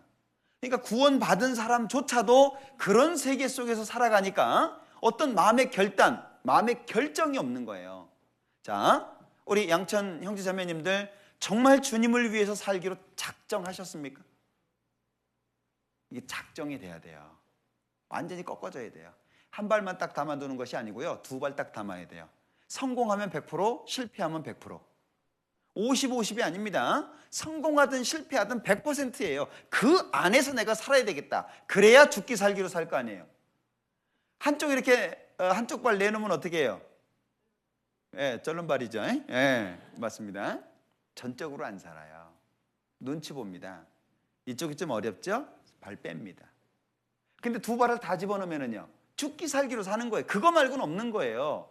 그러니까 이 구원의 확신이라고 하는 것이 신앙의 열정적인 삶과 직접적으로 연결되어 있잖아요. 그래서 제가 개인적으로 생각해 본 것이, 구원의 확신은 열정적인 신앙의 삶의 원동력이라고 생각해 본 거예요. 왜 사람들이 열정적으로 못 사냐? 왜 사람들이 전도를 열정적으로 못 하냐? 자기가 가지고 있는 것에 대한 확신이 적기 때문이다, 그런 얘기예요. 어디 가서든지 얘기할 수 있잖아요. 여러분들 여행을 하다가 여러 사람이 있는 데서 기도할 때 있죠. 정말 당당하게 기도하시나요? 어떤 분은 기도를 못 하시는 분이 있더라고요. 여러 사람들이 본다고. 예. 저도 그걸 경험해 봤기 때문에 어렵다는 건 알아요. 왜냐하면 제가 처음에 구원받고 나서 신앙생활을 할 때 참 어려웠던 것이 기도였거든요. 왜냐하면 여직원들이 쫙 있는데 한 600명 이상 여직원이 있는데 그 점심시간에 식판 들고 이렇게 타먹는 거거든요. 다 저 쳐다보는 것 같아서 기도를 못했어요. 너무 창피해가지고. 그게 정말 창피한 건데 그때는 남들이 나를 쳐다본다는 것 자체가 창피했어요. 그래서 식판 들고 걸어가면서 기도했잖아요. 하나님 아시죠? 저 지금 마음이 그러니까 좀 이해해 주세요. 그때는 구원이 크질 않아요. 왜? 창피한 게 크지 구원이 큰 게 아니에요. 내가 천국 간다, 그리스도인이다, 그건 뭐 까맣게 잊어버리고요. 내가 기도를 하긴 해야 되는데 다 쳐다봐서 못하겠다, 그 생각밖에 없는 거예요. 그러니 구원이 얼마나 적어졌습니까? 예. 너무 속상한 거예요. 아예 기도해야 되겠다, 까짓거 기도하지 뭐. 근데 기도하려고 하는데요, 심장박동수가 커지더라고요. 기도하는데 식판 딱 내려놨는데 다 날 쳐다보는 것 같아요. 날 쳐다보는 사람도 없는데 생각이에요. 그래서 이렇게 한 바퀴 휙 돌아보고 그냥 하는 거예요. 저도 기도 때문에 한참 어려웠거든요. 안 되겠어요. 기도해야 되겠어요. 그래서 식판 갖다 놓고 정식으로 기도하기 시작했어요. 기도 되겠어요? 눈은 감았지만 심장은 벌렁벌렁하고 막 정신은 이놈이 뭐라고 생각할까, 이놈은 뭐라고 생각할까, 이게 기도가 안 되죠. 예. 한심해 보였어요, 제 모습이. 그래서 안 되겠다, 이제 진짜로 기도해야 되겠다. 그러니 기도하기 시작했어요. 기도 끝내고 나니까 식판이 없어졌어요. 식판이. 한 번은 기도 끝나고 났는데 다 먹은 식판만 제 앞에 쫙 올려져 있어요. 한 번은 기도하고 끝났더니요, 눈 떴더니 반찬은 온데간데 없고 밥만 수북하게. 저는 그런 경험을 이렇게 친구들이 짓궂은 친구들이어서 그랬던 것 같아요. 예. 그게 사실은 한 달 이상 갔던 것 같거든요. 예. 너무너무 어려웠어요. 중간에 이 기도를 해야 되나 말아야 되나 그런 생각까지 들 정도로. 예. 결국에 이제 잘 이겨낸 것은 이제 하나님의 도우심이라고 생각하는데, 정말 그거 이겨내기를 잘했죠. 그거 딱 이겨내니까는요, 주변에 있는 친구들이, 나를 어렵게 했던 친구들이 저를 보호해 주기 시작했어요. 전 신앙생활하는데 어렵지 않았거든요. 제가 직장생활했던 곳은 제가 처음으로 구원을 받았어요. 거기는 아직도 노사가 없어요. 내 눈에 흙이 들어가기 전에는 노사 안 세운다고 얘기했고, 그분 돌아가셨고 그랬던 데잖아요. 그러니까 막 얼마나 그런지 몰라요. 예. 처음 구원을 받았어요. 그러니까 막 타겟이 됐죠. 거기다가 이제 막 생판 기도도 안 하던 놈이 기도한다 그러니까 얼마나 그 동물원의 원숭이처럼 재밌었겠어요. 근데 그걸 딱 이겨내니까는요, 주변 친구들이 탁 막아주는 거예요. 술 권하려고 그러면 술 주지 마라 그러지, 담배 권하려고 그러면 담배 주지 마라 그러지, 뭐 기도할 때 막 너 뭐 하냐, 잠자냐 그러면 그러지 마라 그러지, 2차 가려고 그러면 너는 교회 가라 그러지. 뭐 얼마나 신앙생활 편하게 했는지 몰래. 그거 좀 어려웠지만 이렇게 느낀 게 있어요. 야, 내가 예수 믿는 사람으로서, 적어도 구원받은 사람으로서 마음속의 확신은 크게 언제든지 당당하게 갖고 살아야 되겠다. 그때 정말 마음속에 경험했어요. 신혼여행을 갔는데 노래를 시키더라고요. 신혼여행을 갔는데 제가 저 부산 쪽으로, 한려수도 쪽으로 갔는데요, 저희 집사람도 키가 이제 꽤 크거든요. 두 사람이 버스 안에 딱 서가지고 노래를 불렀어요. 왜냐하면 제가 그 경험을 하고 나니까는요, 그 다음부터는 얼굴이 두꺼워졌어요. 저도 모르게. 왜냐하면 왜 하나님의 자녀가 빌빌거리고 살아야 되냐, 왜 지금 죽으면 천국 갈 수 있는 소망이 있는 사람이, 마음속에 그렇게 큰 확신이 있는 사람이 이같이 큰 구원을 등한히 여기면 어찌 피하리오라고 성경에 기록되어 있는데, 그 큰 구원을 갖고 있는 사람이 왜 부끄러워하고 수치스럽게 생각하고 어떤 다른 사람이 뭐라고 얘기하는 것에 대해서 민망하게 생각하고 왜 그렇게 사냐, 당당하게 살아보자. 예. 그래서 그때 당시 제가 이제 교회 학교를 하고 있었기 때문에요, 둘이 찬송했잖아요. 포도밭에 포도가 땡글 땡글 땡글 땡글 땡글 땡글 잘도 열렸네. 사람들이 이래. 유행가 부를 줄 알았는데 이상한 노래 나오니까는요. 예. 확신이 있다라고 하는 것이 그런 거거든요. 그러니까 정말 내가 예수님의 십자가를 내 마음속에 얼만큼이나 새겨놨냐는 거예요. 겨우 그냥 지우면 지워질 수 있는 정도로 그려놨냐, 아니면 절대로 지울 수 없는 흔적으로 만들어놨냐, 그게 확신이잖아요. 자, 나는 완전히 타락할 수밖에 없었습니다. 그대로 지옥 가도 할 말이 없었습니다. 근데 십자가가 세워졌어요. 나는 소망이 없다고 생각하고 있었습니다. 나는 이제 죽으면 지옥 갈 수밖에 없다고, 지옥 가도 당연하다고 생각했습니다. 근데 그때 주님께서 십자가를 세우셨어요. 정말 제 마음속에 많은 위로가 되고 있는 말씀이 요한복음 12장인데요. 한번 보자.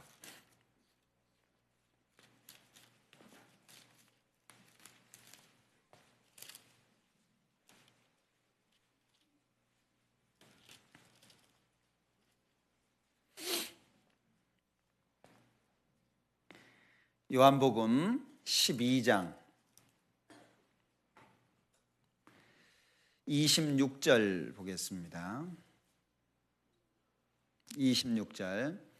사람이 나를 섬기려면 나를 따르라. 나 있는 곳에 나를 섬기는 자도 거기 있으리니 사람이 나를 섬기면 내 아버지께서 저를 귀히 여기시리라. 지금 내 마음이 민망하니 무슨 말을 하리요. 아버지여, 나를 구원하여 이 때를 면하게 하여 주옵소서. 그러나 내가 이를 위하여 이 때에 왔나이다. 여기에 27절에 지금 내 마음이 민망하니, 여기 민망하다 요 말이요, 영어 성경에는 트러블로 되어 있습니다.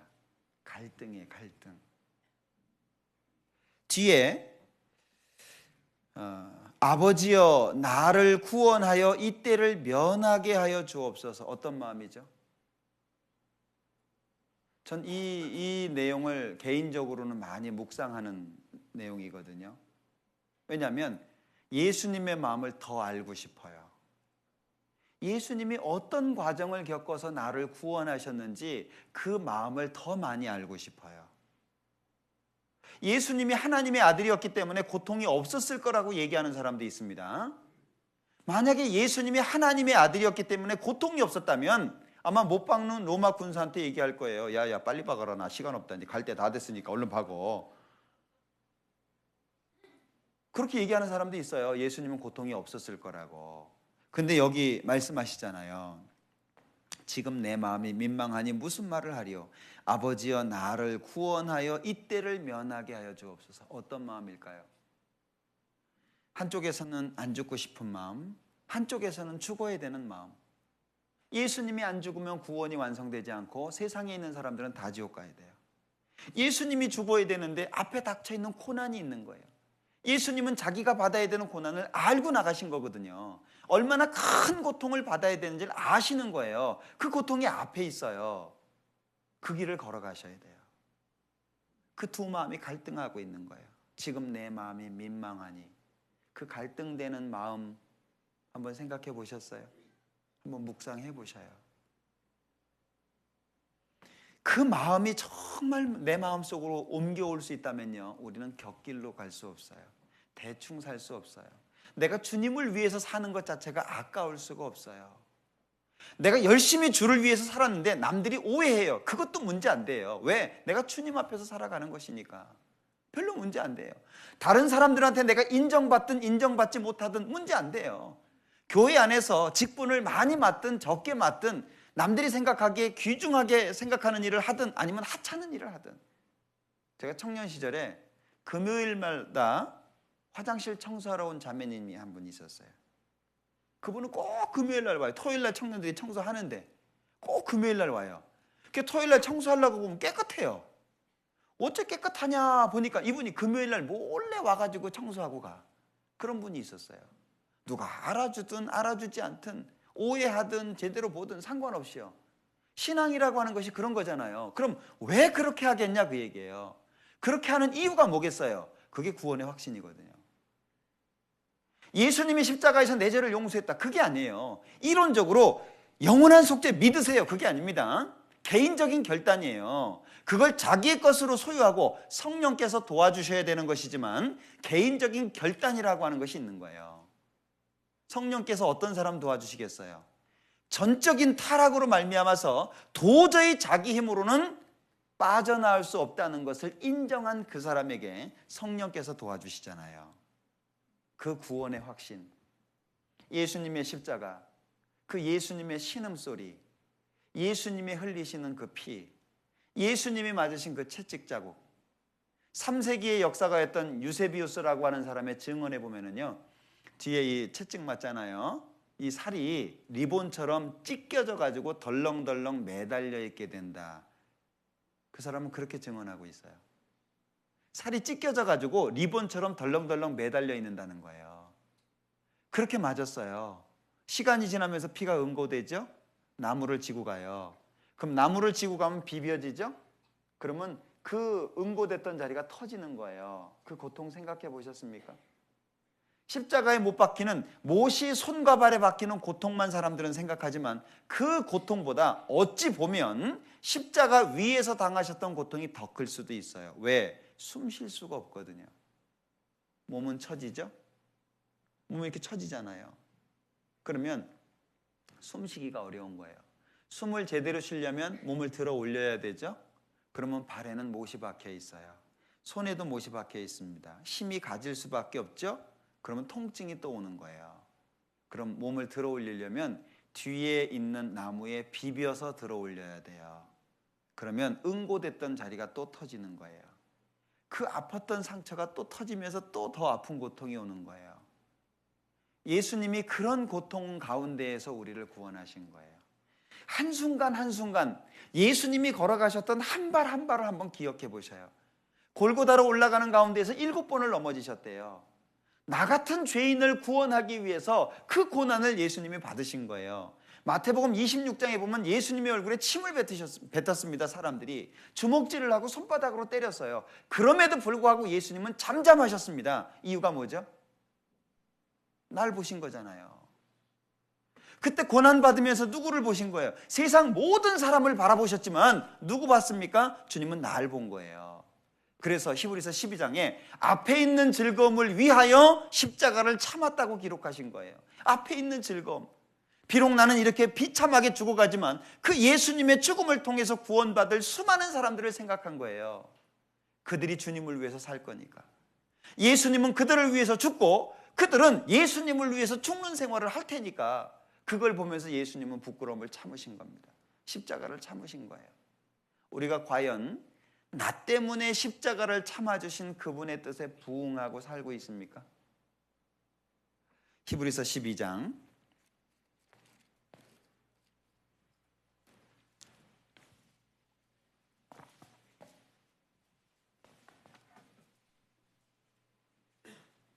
히브리서 12장 1절 이러므로 우리에게 구름같이 둘러싼 허다한 증인들이 있으니 모든 무거운 것과 얽매이기 쉬운 죄를 벗어버리고 인내로써 우리 앞에 당한 경주를 경주하며 같이 읽습니다. 믿음의 주여 또 온전케 하시는 이인 예수를 바라보자.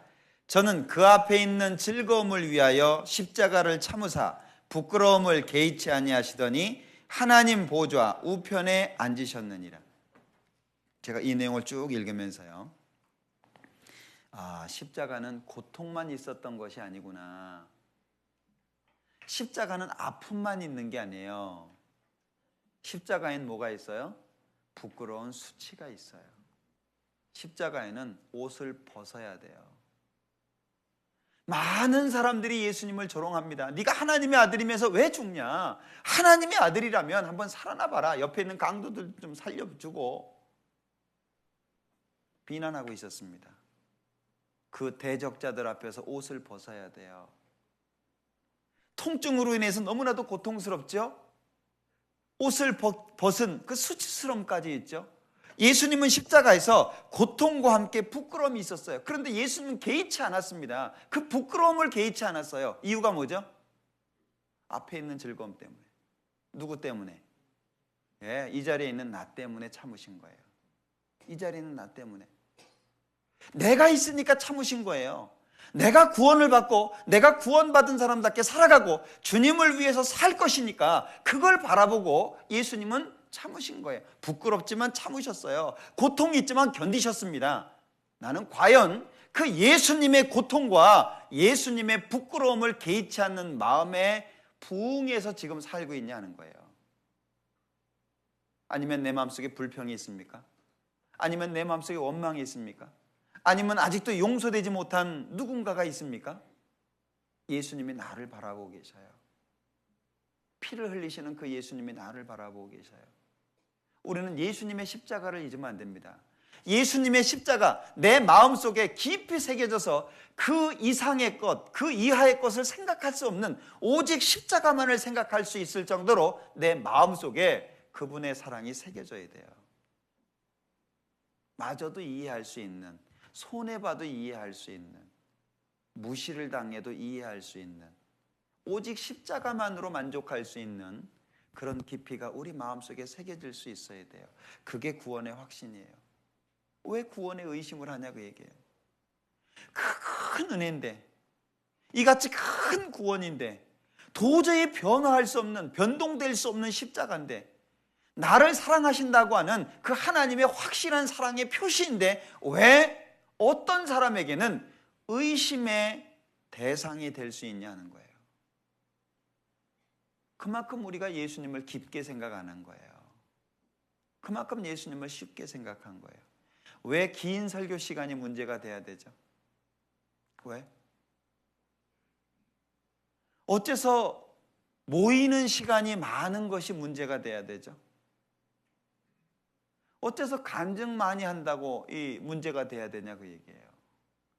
우리는 적은 거 하나하나 걸릴 때가 있어요. 왜 걸리냐 하는 거예요. 그만큼 내 마음속에 구원의 확신이라고 하는 것이 적다 그 얘기예요. 예. 간증을 들으면 기뻐야 되고 정말 같이 공감해야 되고 때로는 같이 울기도 하고 같이 웃기도 하고 예. 마치 내가 경험한 것처럼 공감할 수 있어야 되고 비록 경제적으로 어려워도 함께하고 주님의 사랑으로 견뎌낼 수 있어야 되고 모든 것이 예수님의 십자가로 말미암아서 이겨낼 수 있어야 되는데 왜 우리는 십자가가 있는데도 불구하고 다른 것 때문에 힘들 수 있냐 하는 거예요. 다른 것 때문에. 어떤 분이 그래요. 예수를 믿어도 돈이 있어야 돼. 교회 다녀보니까 돈 없으면 못 다니겠더라. 어떻게 생각하셔요?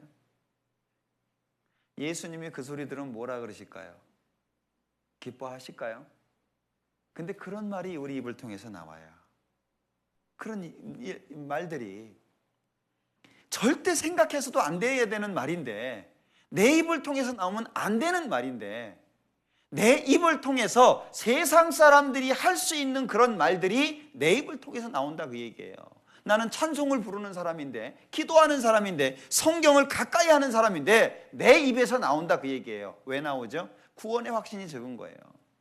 구원이 정말 모든 것을 초월할 수 있을 정도로 나를 지켜줄 수 있는 믿음의 중심에 서 있습니까?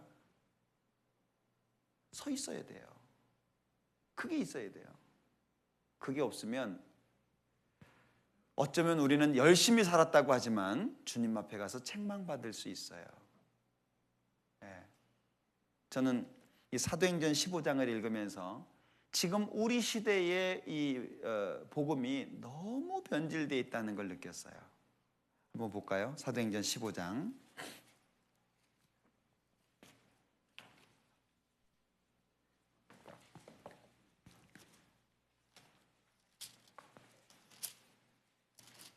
(1절입니다) 어떤 사람들이 유대로부터 내려와서 형제들을 가르치되 너희가 모세의 법대로 할례를 받지 아니하면 능히 구원을 얻지 못하리라 하니. 자, 이 사도행전 8장에 보면 예루살렘에 큰 환란이 닥치게 됩니다. 그래서 형제자매들이 흩어지게 돼요.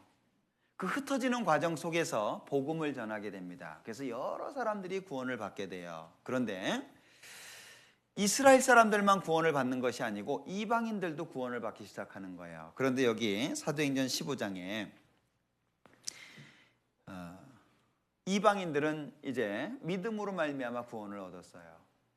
근데 유대에서 이스라엘에서 사람들이 내려와 가지고 야 너희들 구원 받았다고? 근데 할례 안 받으면 구원 아니야. 문제가 되기 시작했어요. 5절 바리새파 중에 믿는 어떤 사람들이 일어나 말하되 이방인에게 할례 주고 모세의 율법을 지키라 명하는 것이 마땅하다 하니라. 믿음으로 구원을 받은 사람들한테 율법 지키라고 하니까는요, 이 문제가 된 거예요. 2절 바울과 바나바와 저희 사이에 적지 아니한 다툼과 변론이 일어난지라 형제들이 이 문제에 대하여 바울과 바나바와 및 그 중에 몇 사람을 예루살렘에 있는 사도와 장로들에게 보내기로 작정하니라. 이 문제 해결이 안 되는 거예요. 그래서 교회가 시작된 예루살렘으로 보낸 거예요. 이 사도행전 15장은 예루살렘 회의에 대해서 언급한 내용입니다. 보냈어요.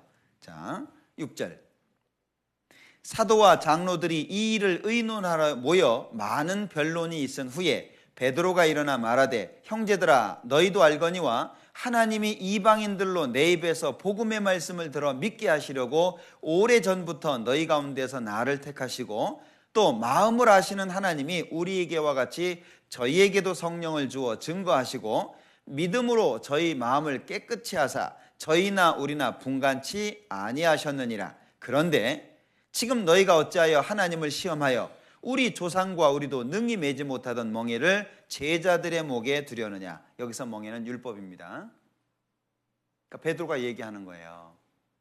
이방인이나 유대인이나 하나님은 분간하지 않았다. 구분 없다. 그런데 자, 우리 조상들 율법 지켰냐? 못 지켰다는 거예요.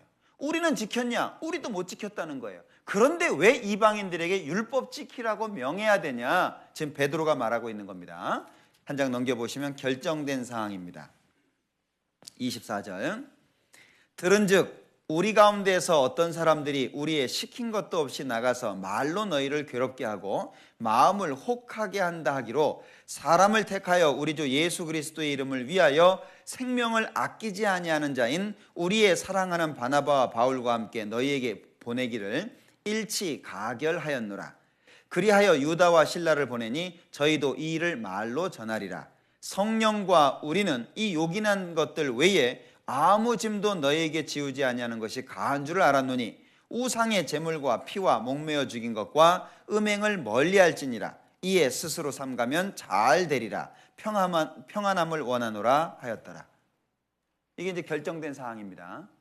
자, 그러면 보셔요. 여기 12절에 15장 12절입니다. 11절 우리가 저희와 동일하게 주 예수의 은혜로 구원받는 줄을 믿노라 하니라. 언제 결정된 거죠? 예루살렘 회의 때, 사도들이 살아있을 때, 사도들이 실제 활동했던 그 시기에 이미 결정된 게 뭐예요? 은혜로 구원받는 거예요. 믿음으로 구원받는 거예요. 그런데 왜 지금 우리 시대에서조차 율법을 강조하는 사람들이 나오는 거죠? 이게 변질이라는 거예요. 이미 사도행전 15장이 결정된 게 뭐예요? 믿음으로 구원받는다는 거예요. 그런데 지금도, 과거에도 그랬습니다만 지금도 율법을 지켜야 된다고 가르치는 사람들이 많이 있잖아요. 이유가 뭐냐는 거예요. 이게 달라진 거예요. 신앙도 마찬가지입니다. 내가 성경에 입각해서 믿고 성경에 입각해서 행동하지 않으면 나는 성경은 알지만 행동은 성경과 다르게 살아갈 수 있어요. 그럼 내 마음은 부패되기 시작합니다. 그러면 구원은 내 마음속에서 적어져요.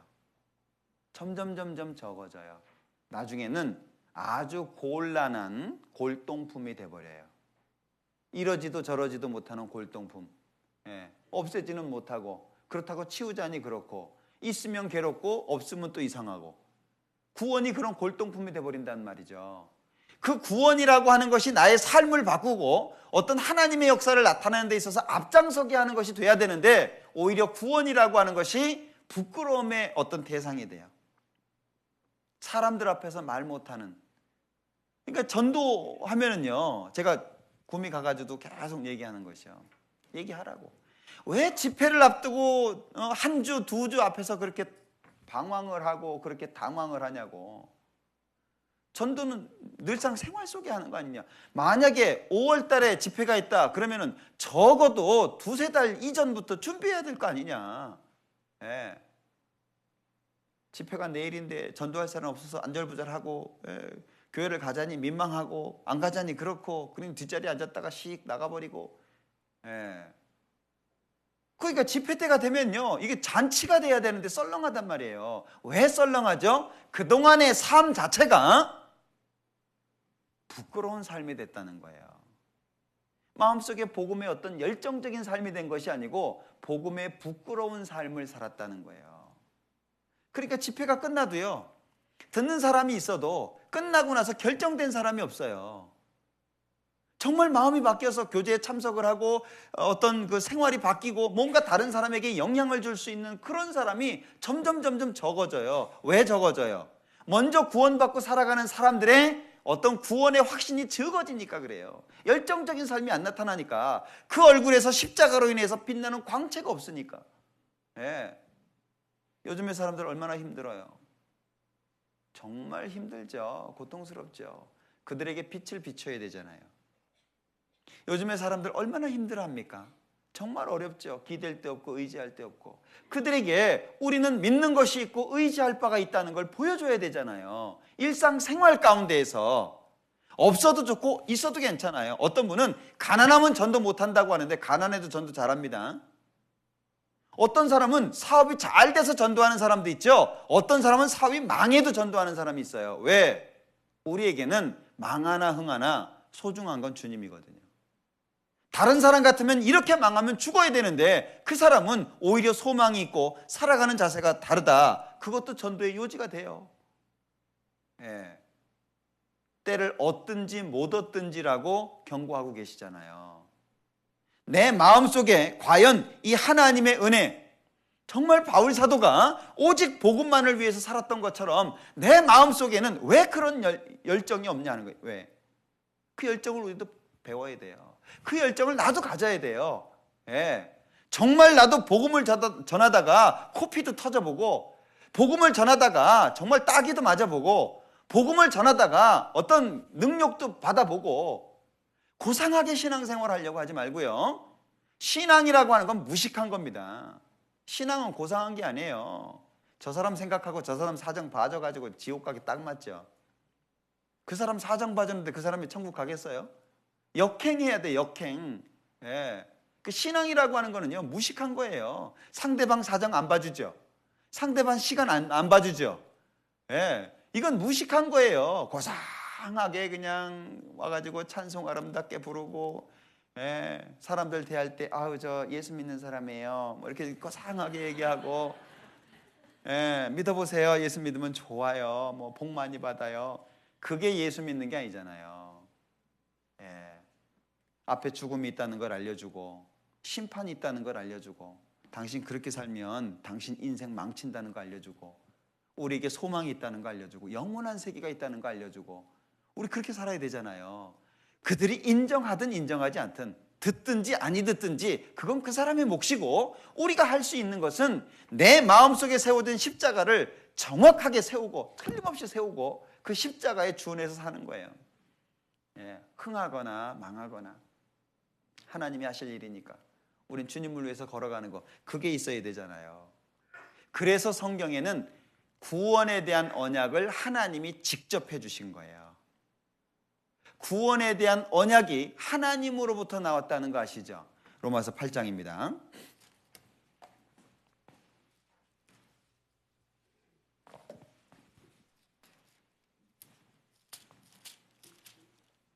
로마서 8장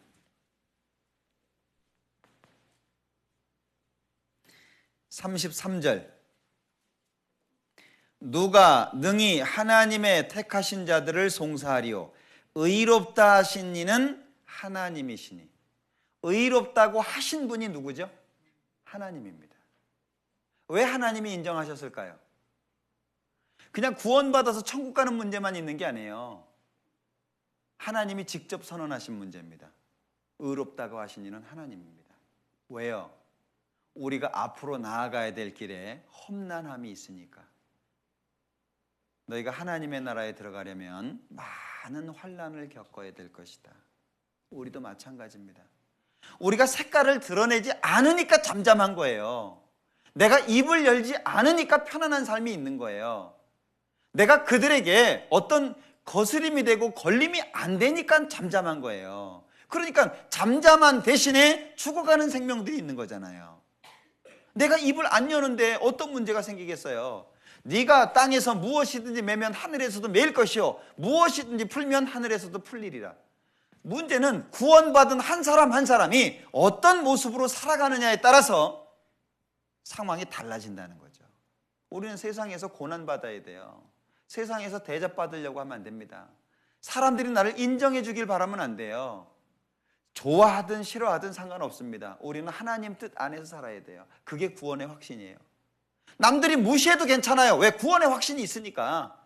남들이 인정하지 않아도 괜찮아요. 예, 남들이 욕해도 괜찮습니다. 시기 질투해도 괜찮아요. 왜? 십자가가 있으니까. 그게 구원의 확신이에요. 그 구원의 확신이 우리의 마음속에 정확하게 세워져 있어야 돼요. 예, 죽으면서도 웃을 수 있는, 그죠? 짐 엘리엇 기억하십니까? 예, 그는 얼마 살지도 못했어요. 엘살바도르입니까? 예, 전도하고 싶었어요. 7년인가 기도했대요. 비행기를 타고 갔어요. 몇 명의 형제들이 가서 그들이 한 것은 죽은 거예요. 근데 그 아들이 아빠 걱정을 많이 한 거예요. 아빠 가지 말라고. 근데 아빠 마음은 결정됐거든요. 아빠 꼭 가시려거들랑 그 원주민들한테 요 얘기를 꼭 해주세요. 뭔데? 나는 너희 친구다. 나는 너희 친구다. 비행기를 타고 갔어요. 도착해서 그들이 만난 것은 환대가 아니었습니다. 나중에 그 수색대가 갔는데 바닷가에서 다 시체로 발견됐어요. 근데 그 상황이 어떻게 연출이 됐냐면 이 엘리엇을 죽이려고 하는 사람이 있어요. 그런데 놀라운 것은요, 이 형제들 손에는 다 총이 있었어요. 총이 없어서 죽은 게 아니에요. 한 손에 총이 다 있었어요. 근데 총이 발사된 게 하나도 없어요. 총 들고 죽은 거예요. 그 엘리엇을 죽이려고 하는 그 사람 앞에 엘리엇이 얘기합니다. 나는 너희 친구다. 다 죽었어요. 그 다음에 엘리엇 부인이 갔어요. 남편의 뜻을 받들어 가지고 아내도 간 거죠. 그런데 다행히 그 부족이 여자는 안 죽여요. 전통이. 그래서 그들에게 붙잡고 전도한 거예요. 왜 우리한테 그렇게 잘해주고 우리를 그렇게 관심을 갖냐. 쭉 전도하는 거예요. 엘리엇을 죽인 그 사람이 목사가 됐어요. 구원받은 사람의 삶이잖아요. 구원받은 사람의 삶은 달라요. 그냥 세상에 취해가지고 이 세상 사람보다 조금 다른 사람이 아니에요. 이 세상 사람하고 완전히 다른 사람이에요. 우리 엘리엇 바보라고 할 거예요? 세상에 재미난 게 얼마나 많은데, 할 수 있는 게 얼마나 많은데, 즐거운 게 얼마나 많은데, 우리의 몸과 마음을 즐겁게 할 수 있는 게 얼마나 많은데 그렇게 젊은 나이에 미친놈처럼 죽냐? 그럴 수 있습니까? 그게 구원받은 사람의 삶이에요. 세상에 취해가지고 그 가운데 사는 것은 구원받은 사람의 삶이 아니에요. 네, 우린 다르게 살아야 돼요. 우리 마음속에 구원의 확신 깊이 있게 세워야 됩니다. 예수님의 십자가 흔들리면 안 됩니다. 나는 그리스도 예수의 좋은 군사입니다. 주님을 위해서 살고 주님을 위해서 죽는 사람입니다. 우리 가운데 자기를 위해서 사는 자도 없고 자기를 위해서 죽는 자도 없도다.